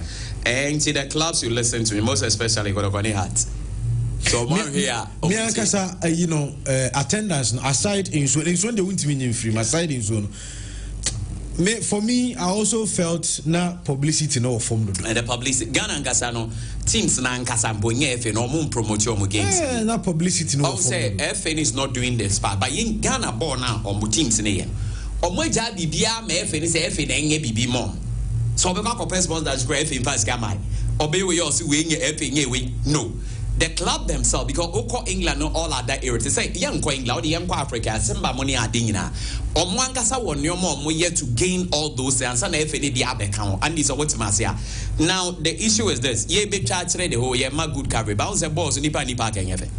Yeah. Kasano cry ba. I'm a crab boom Kasano crab about win. It has an constant some working on getting people because in Ali here, Zamalek here, Esperance here, Cheese Pirates, Munginere. Even Nigeria clubs in here, Andy Meboa. It's on Behano will be any problem. What is wrong with Ghana? Yeah, they so on holidays. Yeah, okay. Tina Nipa Pansuni Stumbo. Yeah, I had no, I know, but the whole idea was good, but I was thinking that we and Suni and would have all pardoned that. I think the event should have been postponed. Instead of being the major events nearby, and you'll be saying radio there. But young Queen man, so oh you okay? Well, I'm saying we in this and but game no game like I say you run game like I say all say Andy but answer na be kan no me more coaches no voices na nwi okay na ya fa ni nyina de fo na fa ya adwuma ne preko na coach Maswood Didi Dramani head coach Edinburgh Heart of Folk after Enra give out game no results no goalless has and Shebi Sanso and Hohoi United and Shibu Hohoi in a red card and they played numerical disadvantage for like 30 minutes, but then Sana results next year. Now, Coach Masudi Dramani on the game.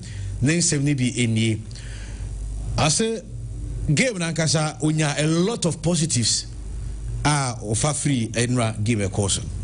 Especially the energy, the effort, and the performance. We always have the last part of it, which is the results. And sometimes the results we don't control, but things that we can control in greater part of the match we control so many spaces, and then we needed the last edge where we can strike the opponent and then be able to open the opponent's up. I think that we have to give credit to the opponent also. Having come with a very clear, and sometimes the game that gone either way because playing against a very low block, leave spaces behind you, and if you are not very, very organized, and you consider a lot of transitions, the game can go against you. I think that there are so many positives that we saw in the game, and then we take that one as our higher points, and then we need to be more patient and then to be able to play the final. I know coach Maswood Didi Dramani say I never papi so ma who ye supporters in Yabotre na omakasa team ni Yabotre mo na omon try so mbeye ho adwa na ne kasa mo yet sana on low blocks and also no was also expanded in the explanation no.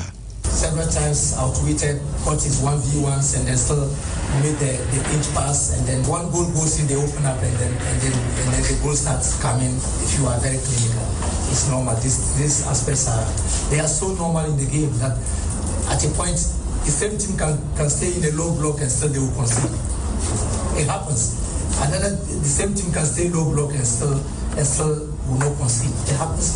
Sometimes if we are also under pressure, we come on a low block, because if you don't have the ball and the opponent is controlling, definitely you have to protect it. And sometimes you can say that you are even lucky that's usually, because low block teams can always come on transitions, and then when you are caught on the break and then you don't have the legs to be able to get back, you are in problems. So it happens sometimes, and we expect that many of these teams will play like that, but we will have solutions to them. I know I am Maswood Didi Dramani or say has here players are more adapted to a game. I think that there are so many aspects, and Fani and Karim has been in the top four. We played so many players, and so we played so many players in different roles. In the season, the games will come in different forms. So you need players who are very adaptable, and you need players who have been. We saw that we played Wayo as a wing back at the point. What the game brings is what the type of solutions that we try to avail. And so I think that Karim is very versatile. He can play in either of his positions. And so there's a clear reason. We needed to play with a clear sense. And so that we can have Karim more higher on the pitch. And in the game, sometimes when one space closes, another space opens up. So you cannot expect that when Karim is in the other space, he can occupy the other space again. It's not possible. There are pockets on the pitch where you need players to find these pockets, and that is what we have trained on. That when we get into those pockets, then we think that our acts are working. So we have to be able to turn and accelerate the game. And initially we struggled with it, but when we got it, it was all for us. And unless we decide to lose the ball, that is when we are not patient enough, when we are not calm enough to lose the ball when they go on transition. But apart from that, I think we still control all the important spaces. Ano coach Masiwood Didi Dramani was so added to Yomubusano on direction or say direction and it's on building a clear, comprehensive, suitable team. Continue to have a clear identity, and then we have a clear direction. The direction is to build a comprehensive squad so that we can be more sustainable. The injuries, there will be accumulation of cards, players will run out of form, and then but we're preparing a very comprehensive team. So this is just it's early days yet. This is just the first game, and more importantly, we are still in the preseason. This is early season. We are still in preseason. We cannot hit our mark just from the first game, second game, third game. You build your capability and capacity of the team once the matches enroll, and I think that. You know how difficult it is. Sometimes you sound more historian in terms of speaking about what had happened previous years of the club's first games. I don't go in that direction. I just think that if you do things rightly, you need to get what matters. And the last parts, correctly, if you had been just be patient, a little more patient in that, still have opened them up. But there were so many spaces that we still make use of. Okay, I know coach Didi Dramani and Onti. You're a game now, Kasamwe. Na invested in the city. Well, Didi kinda so much expectation on the part of the Phobians, especially Jason Ebaya. Na you see you and a managing director, all called Bonnie dear, white one, Nefe Papa. On your parade. Na omobo it was good. The pay too was good. Because we there nobody can complain. And on say hearts of folk and Kasasa we share history. Omu win the first game of the season. It was also on their season. And what I know is that from 1994 to 2014, which is about 20 years. But what happened was that Hearts of Folk in a 50% win on my first game. It means that 20 years, no remember 20 matches first game. We need more 10. 10 now can they be a draw, be your losses. But on the more 10 no more win. Out of 10 wins, the more 9 of those seasons no more win 10 no more DJ Lake. What am I saying? It means that as a Hearts winning the first game, possibility of winning the league, very high and very, very okay, good for House of Folk. And Unsi, darling, I want to get this right. How many years in a Hearts first game on Moon winning? Since 2017. So 2017 will give us 18 years. 8 years. Because 2027 will be 10 years. 8 years. 2 league in the crowd 2. 2 seasons, no. Interestingly, 2 na yamono. Nina so has lusu first. Omulusu. Yes, started 2 yes started yes started Poyana. Yes started Poyana and as expose by. And Nina and 2 Nina and winning. Good. And it has answer winning, so yemfa or yemfa 8 years. And with those 8 years has a leg in a 1. And it's a leg in a year. How did not start well? And I'm it was in the second round, and the areas that has been winning match in there, most especially now has find it very difficult to win match out the northern part of this country, northern sector. But I'm picking a lot of points, and surprisingly, Bodu to me. And the hard first game be very, very important. Now, you're trying to be, and now game that has winning, nobody should take it for granted. Do you know why? Season upon season, say our neko. Andy, last year, Carl said, yeah, bought has a bought your Friday saying off season now, pre-season now, or we are masters. But your main season has our done students. Into the may and say, coach, we buy the air cosson. Emra season and started. Maybe now was not convinced until after the season. And Kasa starting. It's a whole idea. Now I was expecting house to beat. Unfortunately, house could not pick a win. And then the yes, house and young win in Kwao. But what's the supporters? Just after no match, I almost say, Daddy, I'm on quite bad, you know, in any position, no. So what is happening? Just a moment. Ye 2-7, no, or Munyan through an uncle, the strikers in it, and he, a moon compare strike and Becca Hamza home. Just and season, Chris, say, I start you. So what's the idea? Say, you're starting first, no must start to wing it, net at the Adini. Oh, say, no, so I kill confidence. Because expectation and the air is so greater, we expect you to win certain matches. Say, has a win it, me boy. Chris, they'll see what my boy draw, my idea, fine. Oh, called dreams. Dreams to see a team that being has into me. That big members has cry or moon to be best matches are coming. I don't see it possible. But has need dreams, so darling, I don't see a match a more than a par. Very difficult. One of the most difficult games. Okay, ever say be a house class and I pick a draw. No more back home to 11 wonders and sort of Marco Betim.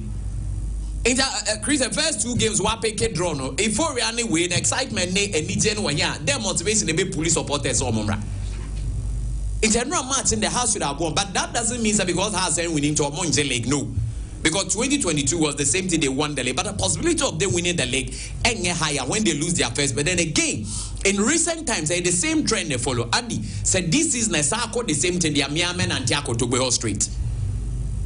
Okay. O say, oh, we got Cass and Biatren or far team, the and the end, and there's a didn't because the same thing, another unsteady ordinary. All season now, now ye Kawa has said all the friendly games that has are going, you know, Mushe goes or Mushe go, Mewa. And now yet Blasters goalkeeper and has creativity. And it's all her Blasters goalkeeper save no here. And Roy has goalkeeper. Or a has but so as here Blasters goalkeeper. Or a has goalkeeper before Blaster goalkeeper. It's remember me. A has goalkeeper. It's remember me can say Blaster goalkeeper. A has keeper. A Chris and that we first team of getting promotion. Team if me launch you stone boy in about draw. Also my idea na last season no Lucinda. I didn't hear saying Asari no say boy na. And it would have been a problem. And even there was a red card.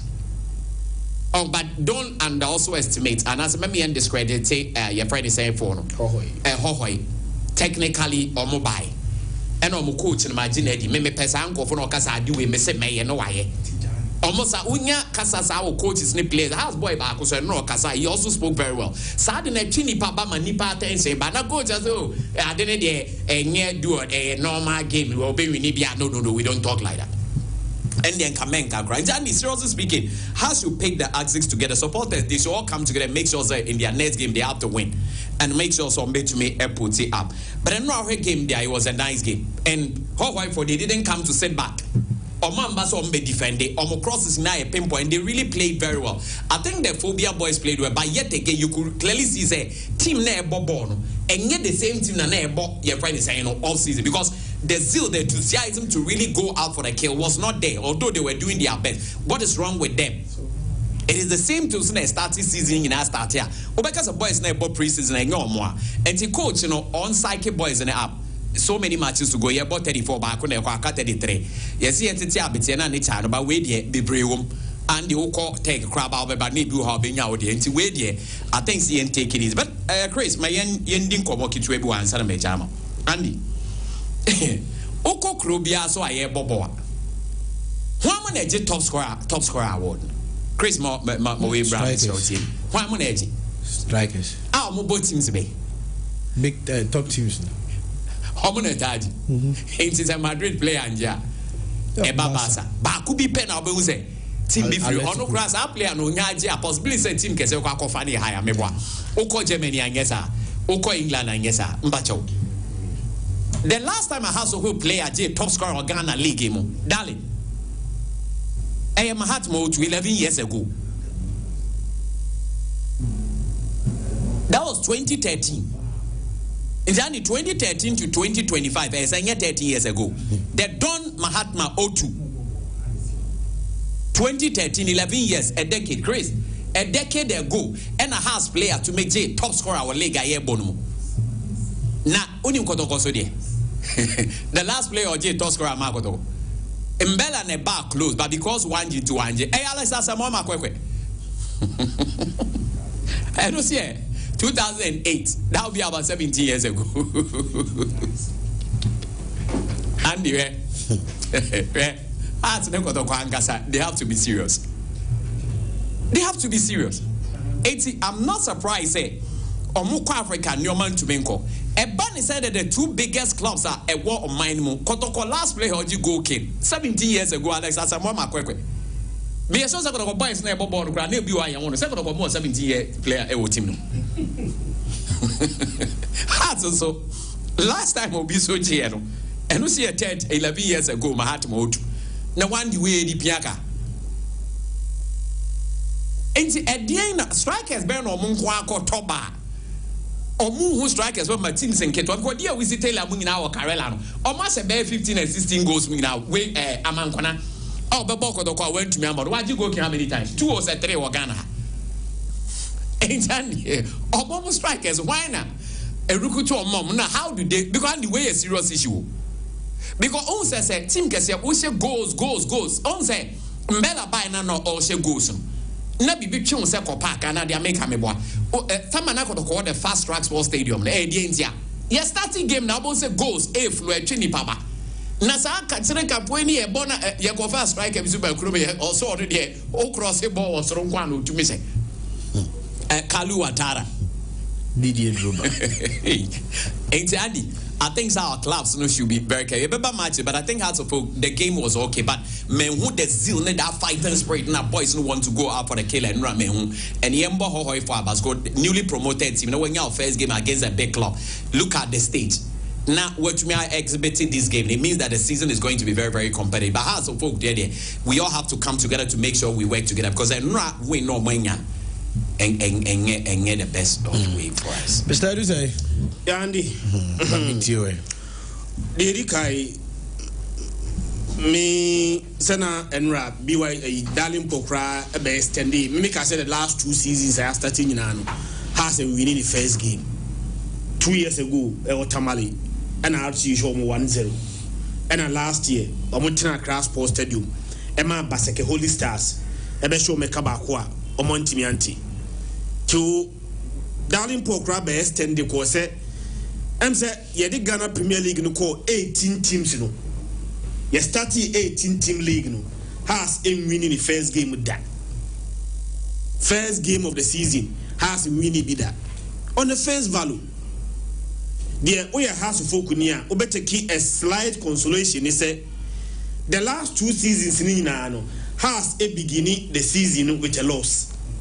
Benra Anya de Prano at least has a season at the 1 point season. I say Tembia BBC ba na Yakwako head the House of Folk Anyan ye na Hohoi na onokobo to House of Fokuno. Yen fa credit ma Hohoi for no. Once a smaller club will be any big teams kobo. Not big team Lucia. We try to fault the big teams without crediting the smaller teams, what they did right. Enra, born na hohoi for the boy.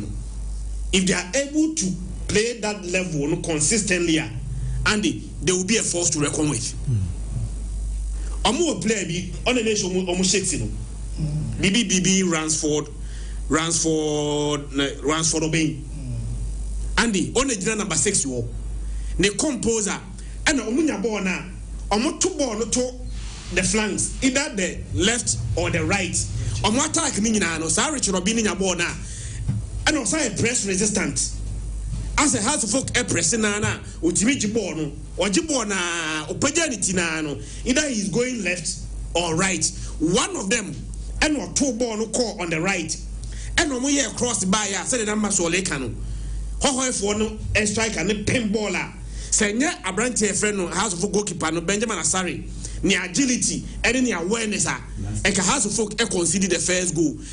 ɛna ha sentimi anhye no saa ball no to atena ebianka Hasselhoff elusi game no ɛnura time omo agi red card no I was thinking say as a Hasselhoff ebe dominate omo na bia go na Hasselhoff ehwe no ne nsa betimi aka but wa wo hwe ball ni bia no say wa hu say team na gi red card no mu di ye no ani enye effect bia ho for no so ball na omo ball no before the red card no on board the same ball even after they got the red card. So say what game no one very difficult for you to see say one team be a ball with a numerical advantage, and for a newly promoted side say waba na the first game against Hasselhoff and venue bia than the Accra Sports Stadium not close to 20 minutes all boy with the red card na Andy one intimidated composed boss our body there. I was extremely impressed. I said, Amunya promotion no Darling Paul has a Division 1. I'm the 70 points that qualify you. Our Division 1. So for 70 points, I'm the free Division 1. And back into the Premier League no and the Amunya Tima Ubeti and Direct. And when they qualify, almost had the experience. Abeka team no ho ɛno plan or J red card no the some say no ti Solomon Adomako Olympics o twabu nua saa ɛno first yellow card no na needless and a second unim say what the yellow card baako ɛno say akodi second yellow card the referee no ɛno at least on say referee na nya the body nti na be yen kan referee asem we are not being fair to officiating say no referee ni here one mistake bia Kenen can discuss, you know, about referee. When they do it, no one wrong near Becan. I don't be exceptional performance and so no. Let's praise them. And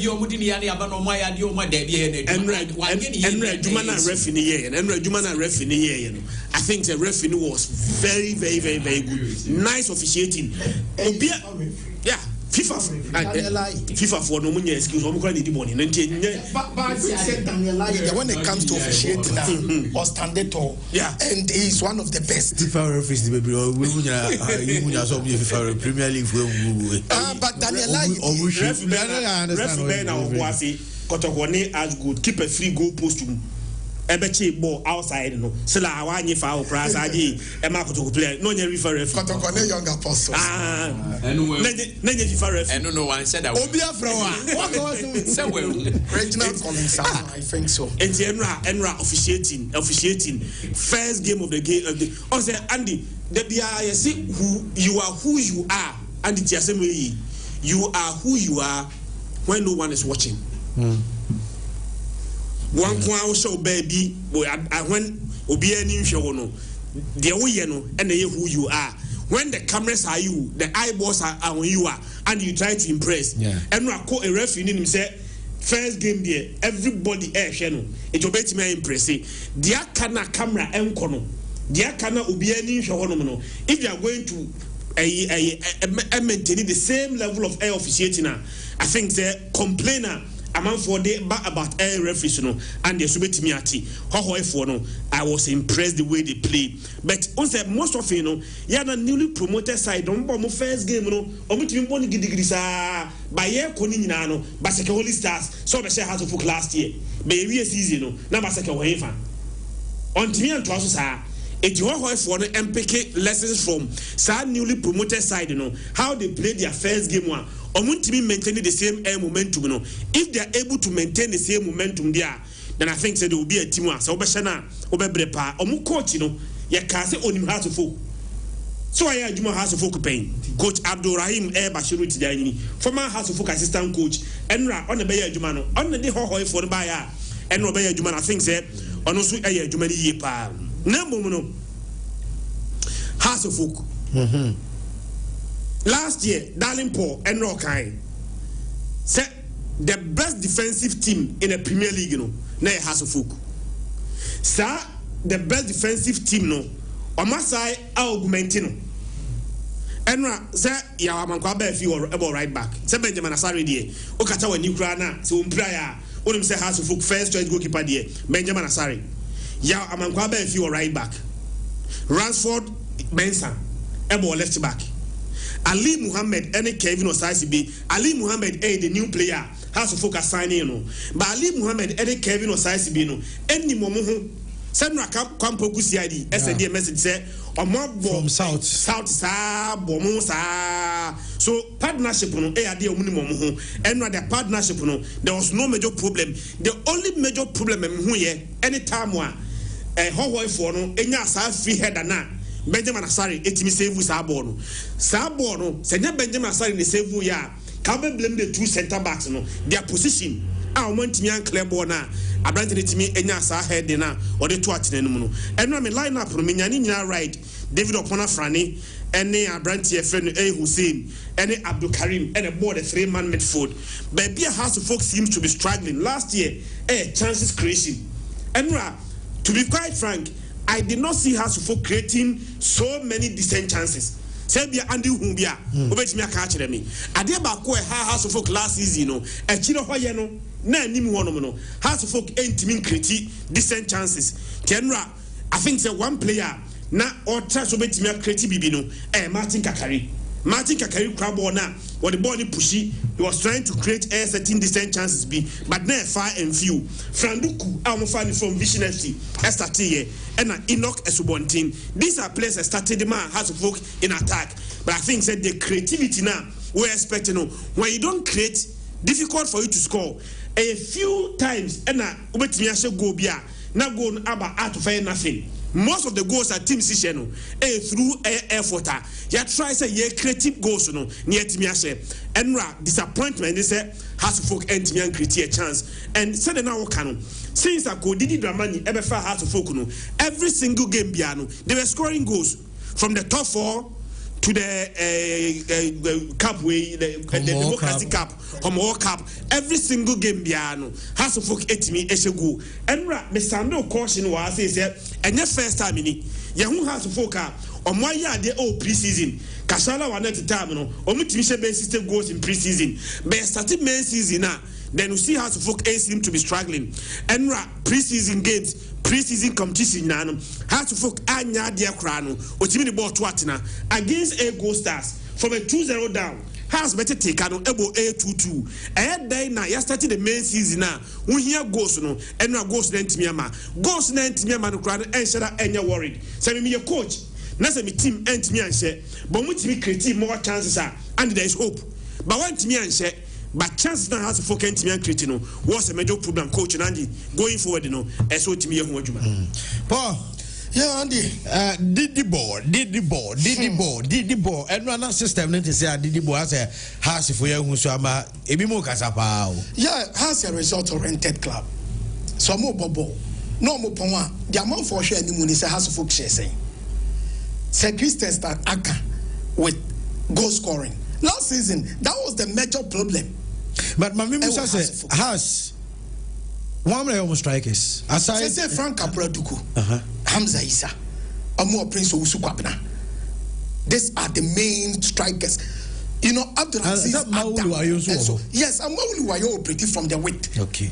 Ubenya Stephen Apia Sareshankinki. Omu no operative from the width. Baby, I'm Martin Kakari Bono. Enoch Esubontin one order. But tactically, Yabashe has to folk a game me. Near Shower were united. Andy, Mama Trent, how were united? Almost starting lineup no. How almost starting game no. Anyway, screen is no. Unim. Almost Jina as a 4-3-3. As a default, almost rock game ni ma. Obiang is our wife call it 4-3-3. And coach be up as well city deep and as well defend no. With this system, a Buano because whenever all defended, Ubenya the two other players net on some bed drop it back. Ababeka a yamid for destiny. It mama trained some videos. I'll bet Mama Yashe. How now how United for a defending so well without the ball. A very key. Meaning Andy Shadie has a folk nekono. Trent impulse waha. Nian Shadie. Trent Posse. Check it. A 4-5-1. I don't know. Check it. Almost now one half for. Almost closing all the spaces. It will be very difficult. How's the folk transition and not chances creation Sir Christian account with House of Folk can't bet my creative chances no and no nema. And they try some of the was the weight. Baby, Martin Kakarida, no, they just want to use that side. No more their creative chances in the upper. How were United for no? 11 players now, 10 players now, putting in an 4 back line, no, no, not 5 for no, any 2 numbers on that drop ya bomba. Almost strike any. And Jabay has a folk trying to more play in the air. Has a transfer bet to me, I created something from the weight. And to try to both play now. Who knows how I say, Bono, only not chance. But one thing I know when you say poor decision, hey, I did has a folk bobo go the bandy. Poor decision making. Has a folk nekono. They are trying from that body from that right side in Americano. Check it. Look at this player. Trent Personal. Okay. Or Bourbon just like that. One of the born man. And aside born or born just like that, you know. Moment and across Nekono. I say how. Yes. You can count how I were 5 players in the box as against at Hoti. Oh yeah. Nipa na no clear ball no. Try no there cross no box ni ma. There be quite a can area DB. Indi time a ball no bench. Time moment I also cross. But I also have me. 1 2 3 4 5. Yeah. And as against had to folk 2 players. Exactly.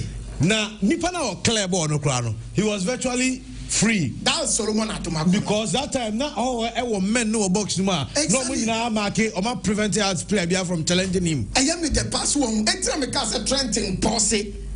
The American okay. You know, our boss in him no 7 players in no. House of folk just 2 players. They try to outnumber House of folk players, no. And Tommy overloads. Our channel has folk able to meet the far him. Andy, it was very difficult. How were United defensively and on the right? No doubt about that.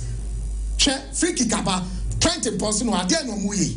Or more organized. Captain says the Benedict no. We not the video of Franny. Has to folk players now. Or we leaders or pitch this unina or be or more reorganize or more catch or say free kick na no. This is Spartan. Ah yeah, Babebo trying to more play the free kick no boy. Me see Enra. As I saw United Air Force or my mom, I play. Look at the pattern. The Omoyen Air Force. Swam. Matthew so my coach on a planning. Say, I don't realize from training grounds until we are going for this plan. Air Force Andy. I will give you Bono with ease. I will give you Bono with ease. So I'm going to grab no Mulusua. I'm going to no simple. It is all share. Martin Kakari air tries to maneuver the way no one free kick from set pieces. One chances name or tries over to me. I utilizes our set pieces, you know, free kicks, corner kicks, but has a folk and nay very bad. And their poor decision, wild crosses, very very bad crosses. They were forced to play. I just don't want to use nonsense, but bono not emphasize because of the 6-10. And now we're United Tijani, AU Suno, F4C as a folk, some will play just like that. They were forced to give the passes away. And technically, also we're United, and we are well organized. Andy, and we are very, very well organized. And has a folk with their transitions. Because of how we're United, it means a code half. Chances now, especially in the second half. Only time Solomon Adumakunya red card. For almost 30 minutes, House of Folk and created chances. 11 against 10.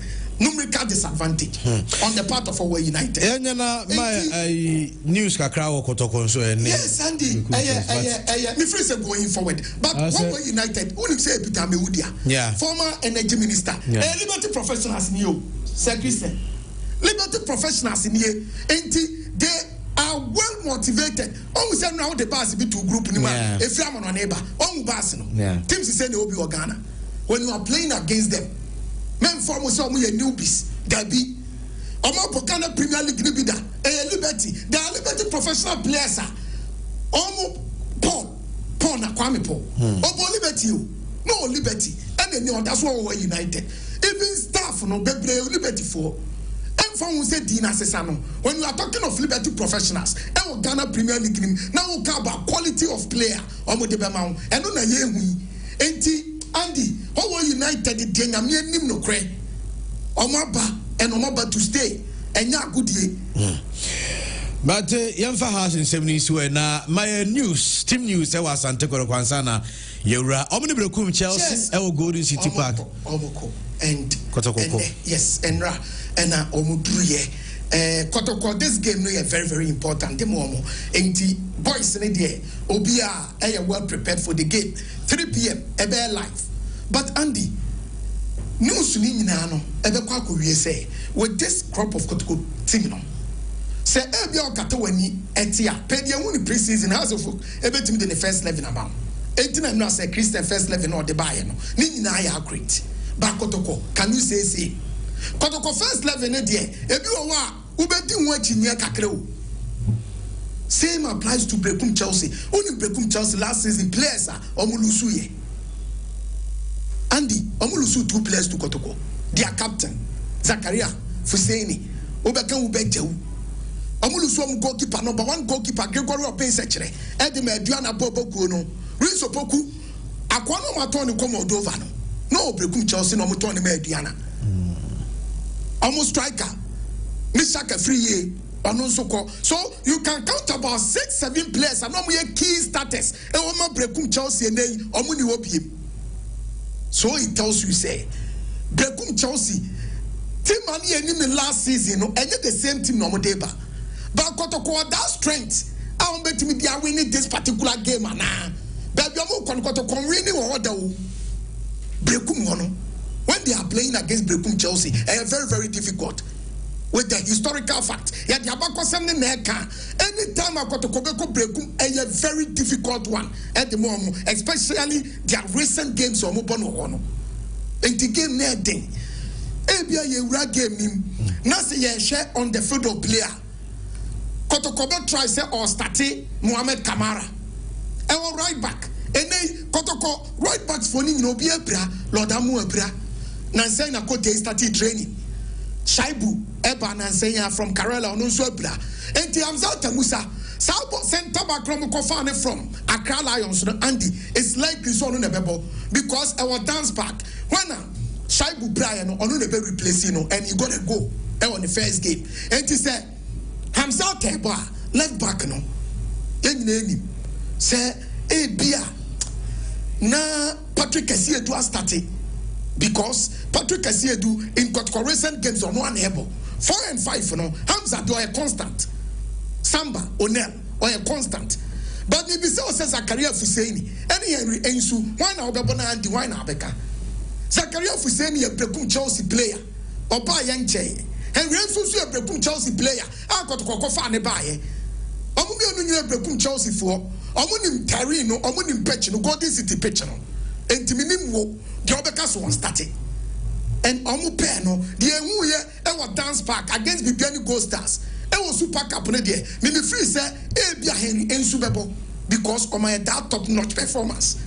Cohesion between one Samba, Yamra Medford, Andy, Ewa this park, Unyak stability, Ewa Medford, Lord Hilary Adabo, and Estate. Lord Hilary Adabo complimenting why. Ebe set to say Kodu. So it is all about the Larry Adabo. Not say I was saying that solidity. I would defensive pen anymore. Set us a conjunction you be otimita gidi. Tenedu my a very good game. Ubebo Tenedu. Kotoko first 11 year they are adding, but this are key players. Our winner first 20 team no. Ebina best starting. Emmanuel Entry best starting. Walid Nema Fuseni Aba. Oba Walid Nema. It was the central position. Yanshe. With the attack. Marifin Donzo, he hasn't been bad. Me, or a very good player.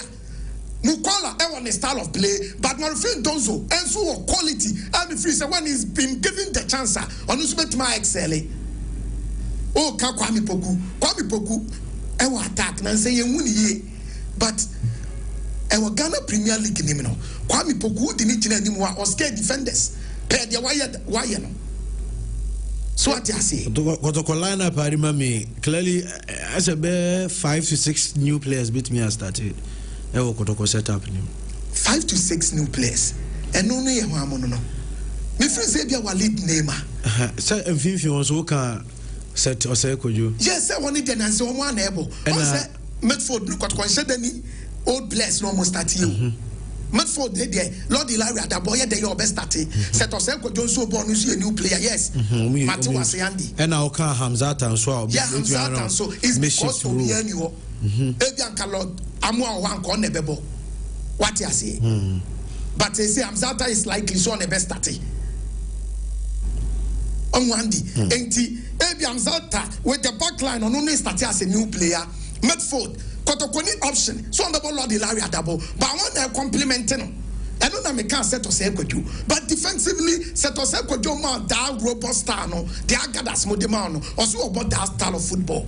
But yeah, Umwana, he's very good with the ball, the reception, the ball retention skill, I was so.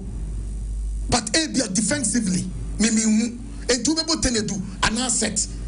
Emmanuel and Quebec, no many. Nonsense or no unable. And maybe say, well, name of Hussein, no, or Bono, he, or the never call it, and also be Bono, that central zone, or Yen Shenimo, Albert Amwa, Kwame Poku, Marifin Donzo. I'm tempted to say, you're best starting from bench. And the Kotoko, dear, ultimately, not that first level with ease, said the Abia folk, make us say Christian de Maya and any Naya Pepe. This is our Kotoko, and so Air Quacobo. But Brekum Chelsea Park, no, a Lions Den, and where you tell no Andy. Sebonum Pana Kotoko, no, ultimate conquer when ma. Before, now we'll quite Diana Sadana Doma, Nanajma Badu Park net here, Kotoko managed, and we are Juma yet in Konya win, and break it that gents, no. On bet my the same, this particular game, very, very important. Kotoko, especially one next week, Kotoko Africa or Bokwara, Ewon Cry. And to this game, Kotoko, we need a bit boost to our confidence. A member players now will say yes. Omubetimaye against Kwara with the African campaign. And Andy, no swing none say Kotoko should find a way to win this particular game. Now Omubetimaye next week. Omube starting year and league no starting year, wow. O starting year. A brown pass, I said the confidence, no, organize team, no, who say, yes, purpose no mobile league, no, enemy ye.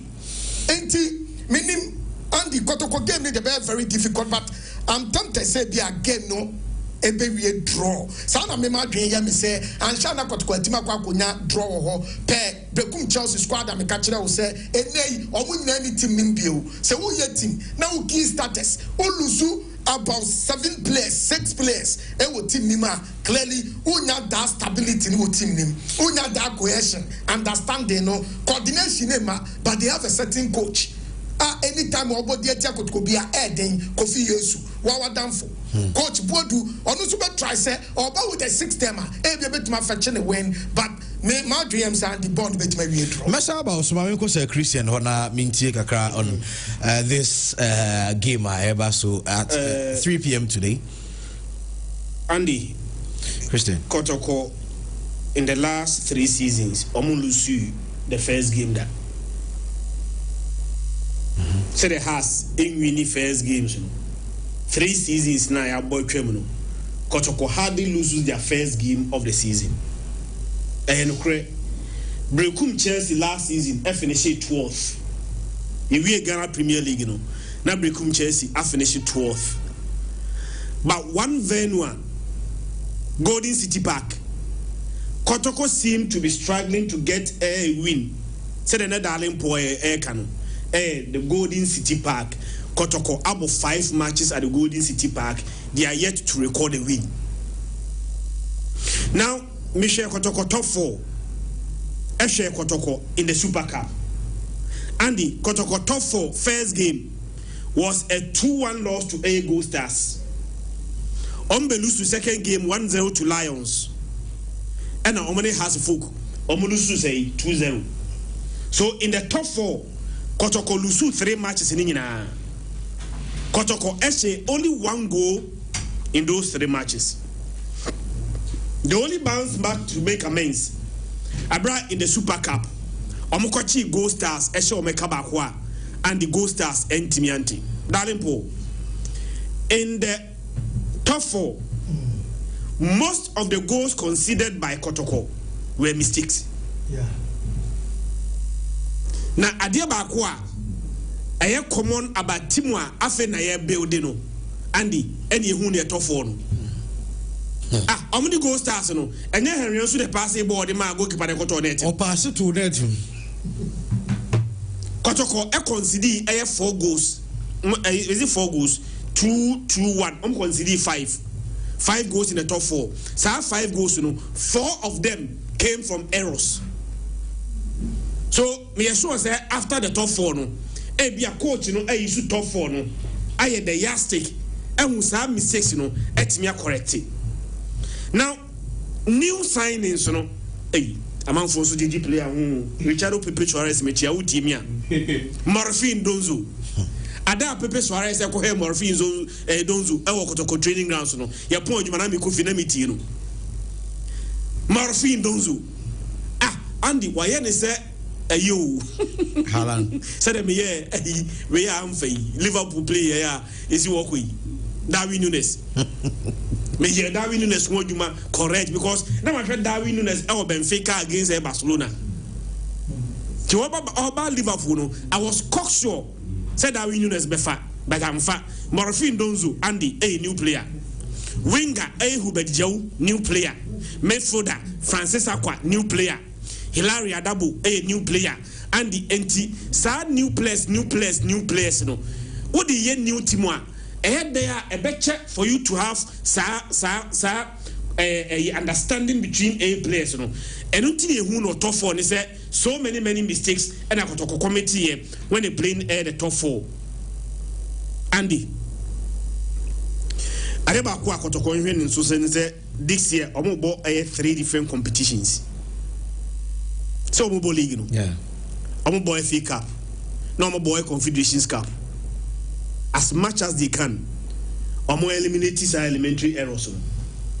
They are tossing me, Kotoko Air Committee those elementary errors. They were very, very wasteful in the top 4. I'm a striker back behind you, game back clear opportunity. Abetamoa. Clear opportunity, Abetamoa, you expect Abetamoa say, chance na Abetamoa Messi. Now easier to score than to miss. But now Abetamoa, I miss our chances. No, Tamomo air concede goals are avoidable. No, not chances so more creating so they were not able to utilize those chances. No, and against Brentford Chelsea, first game of the season, quite away. So I'm very careful and starting on a winning note. Now starting with a loss. Obia and Fancho say a venue alcohol there be Fancho. And I want to first game now, Andy, and the pressure the 2 so. And Darling Port as I can said next week, Kotoko say about Africa. Say about Africa now, you need confidence and some with the African confidence. Where do you pick it? Nyamia Adum, I'm after the top 4. Okwaji a Super Cup. At least what to me at the Super Cup. Up air top 4 a disappointment. The bear the Paris and Kabako Brekum, Golden City Park. Nanka outside another win as ever. Nanka unya 2 consecutive wins. What they call Africa now and the Afro BIGD said Afro Jumano. I'm very sure. Say sign is not Kotokoye. Darling Paul. A lot of people thought say Nakotoko Betimiaji League, but top 4 days Posi Kotoko. Obia or here Kotoko top 4 Biano.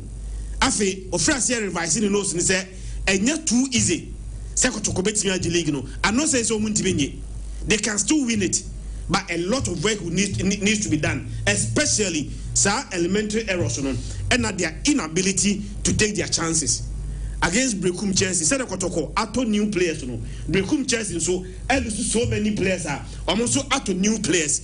So new players now Kotoko ato will not be excuse because Brentford Chelsea the new players nearby the boom team and I'm expecting nothing less.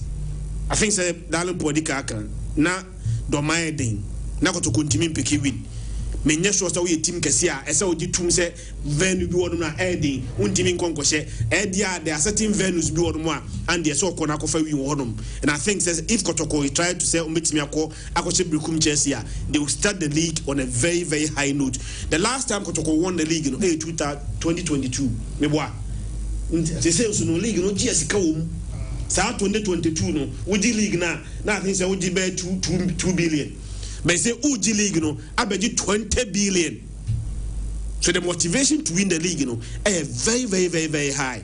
Coach, Coach Karim Dutu must find a winning formula and must find the first 11. Ubo ni now tier. How to folk first 11 no. Ube timiaye. One shall be 90% right. 1 or 2 be done wrong. But me tia say very difficult for me to even predict Kotoko lineup. Very difficult. And they will need to find the starting 11. Team Bia was starting 11 with core team. Be a core team, Bear 9 of the players, Okatawania. You know that 9 of the team, starting. Maybe other two places, and a players be fighting for those 2 places, What is the Kotoko core team? Kotoko core team, I do not know. Maybe the first 3 games into the season, will give me a fair idea of Kotoko's core team. But they must find a winning formula. Mazo, mami tia also na yemi on Jake Bra Kwabranchi Sao. Yeah. OTA or UK Merton Kings. Was sending messages here as OT and intino yentia Jake Bra Bra Kwabranchi Sao. And we can see usually na adaroma ayenisa na just say they atena baby na ya ball lunch kakra. Max we mami na all said no how to win motivation for Kotoko because Kotoko they only has almost started league na and the unless the unexpected happens. The last time OBJ Ghana league in the defend and also Yakob 10 seasons it was Kotoko na J2 so 3 meboa Kotoko J2 so 3 na and the free horn Obinje Ghana league in Sandia, and also quite 10 seasons, but of course 2 of those seasons, you abandon league, it's very close to 80 there. Obinje league in defending, and when me who's a Ghost Stars in defending league. Now, me question is why? I don't know Ghana league no Obinje in defending. Of course, now you can't about Spain said 2018 La Liga Obinje in defending, but of course, and the ultimate Kosamba. But there have been debutants almost OJ. And for that time now make kind of crown. I'm say we Kotoko beji 2. Or my beji 2 after so much 3 new year or my beji 2 ewum. Has a 1. And I'm say Diana so 2 ewum. Now some text aba. And I go stars and so to me aba. Ain't it clearly league na engine defender no. Clearly speaking, I feel like enya dia go stars beji. So go stars engine for me that we might get a new winner. New winner na be team on GB na I think no. The no is that this is media Masai is serious, so the teams should watch out. Because the Takwa Stadium, say President Crackers or per se regions no Muni Stadium, no Akache contractors or Musino, so Munsi the same style because of the cost anymore. So Mediama wants to go to Africa again. And Mediama no Andy, so person more Africa, they are strong. Kotoko themselves want to also win the league for a very long time. And see, that is how the game is going. But Omani Brekum Chelsea, it is a good game for Kotoko because me feel that this season teams say only me be a very good preparation because almost all the teams started very well with their preparations, It's me match or there may expect a very good game, but who said they be a play never and they are very very difficult and team be unpredictable. Because our money top 4 no money a good season crown. Near him saying Komoko Gold Stars a done deal for Gold Stars, and nobody really understood what happened. Kotoko were able to beat them in South Africa with Chiefs. We thought Kotoko to be area. Kotoko went there. They want to Kotoko Akwese, and they said, "Who believe you or more?" Oh, they are made but where you don't believe them, we had. But Chelsea should be very, very, very careful. And because Chelsea is also being managed and owned by somebody from Kumasi and also coached by someone also from Kumasi, it's going to be a difficult game. Being the first game at home, yes, so that Chelsea would also want to lose. But Chelsea were very quality player. Minister Darling Paul this boy Vicente J. Darling, me name said, Vicente J.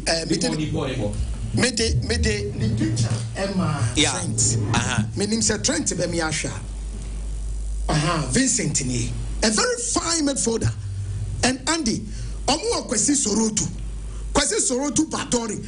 Nano damino na net wa yeshe eye Brekum Chelsea. Okaya tamo mo top 4 Baba Yara Stadium. Sa omo left-footed midfielder bina or what shot to be no. FC Barcelona mo peno. These 2 guys guys omo be ha Kotoko papa nyame anim no kre Maxwell Vincent Ejei Kwesi Sorutu Badori only a 17 years boy. My very brave. Very good player in terms of attacking dead. And me free say these are two key players are not last season this is Romanton. Now man for free say we be jawu kura Kotoko no na ko say Vincent Ejei. Very fine player. Ne Boris reception Okrabona Andy among options. Sorutu our power drive on papa. And these two players there, Kotoko, episode we get good results from Brekum Dia.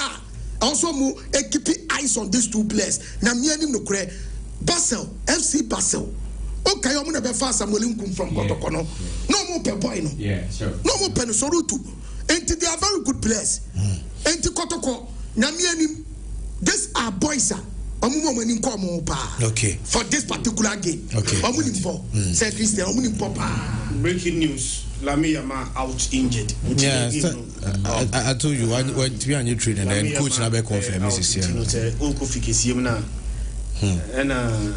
Jama ayasi aya dibio. But I train fatu sumami. Me amin bra. Pom so a free years young. 3 days ago, Enonya 61 years. Or Amsterdam Bema. By Kasa Sisi or Koji Beni. But baby or Tiangasa, Amsterdam Bema. I will not hear. In 3 days, Eno did the 61st anniversary, 61st year on earth. Would 61 years was as we saw in the Nasan Kutanemi Shilapa. In the Pom so a 3 years young. Happy birthday. I call Germany. I'll say or back to Amsterdam and the Betinenka. And you know, young wish happy belated. You only say 2 days. Belated happy birthday. And you know, belated happy birthday to Pomponso a 3 years young. 61 years was as we said. Andy,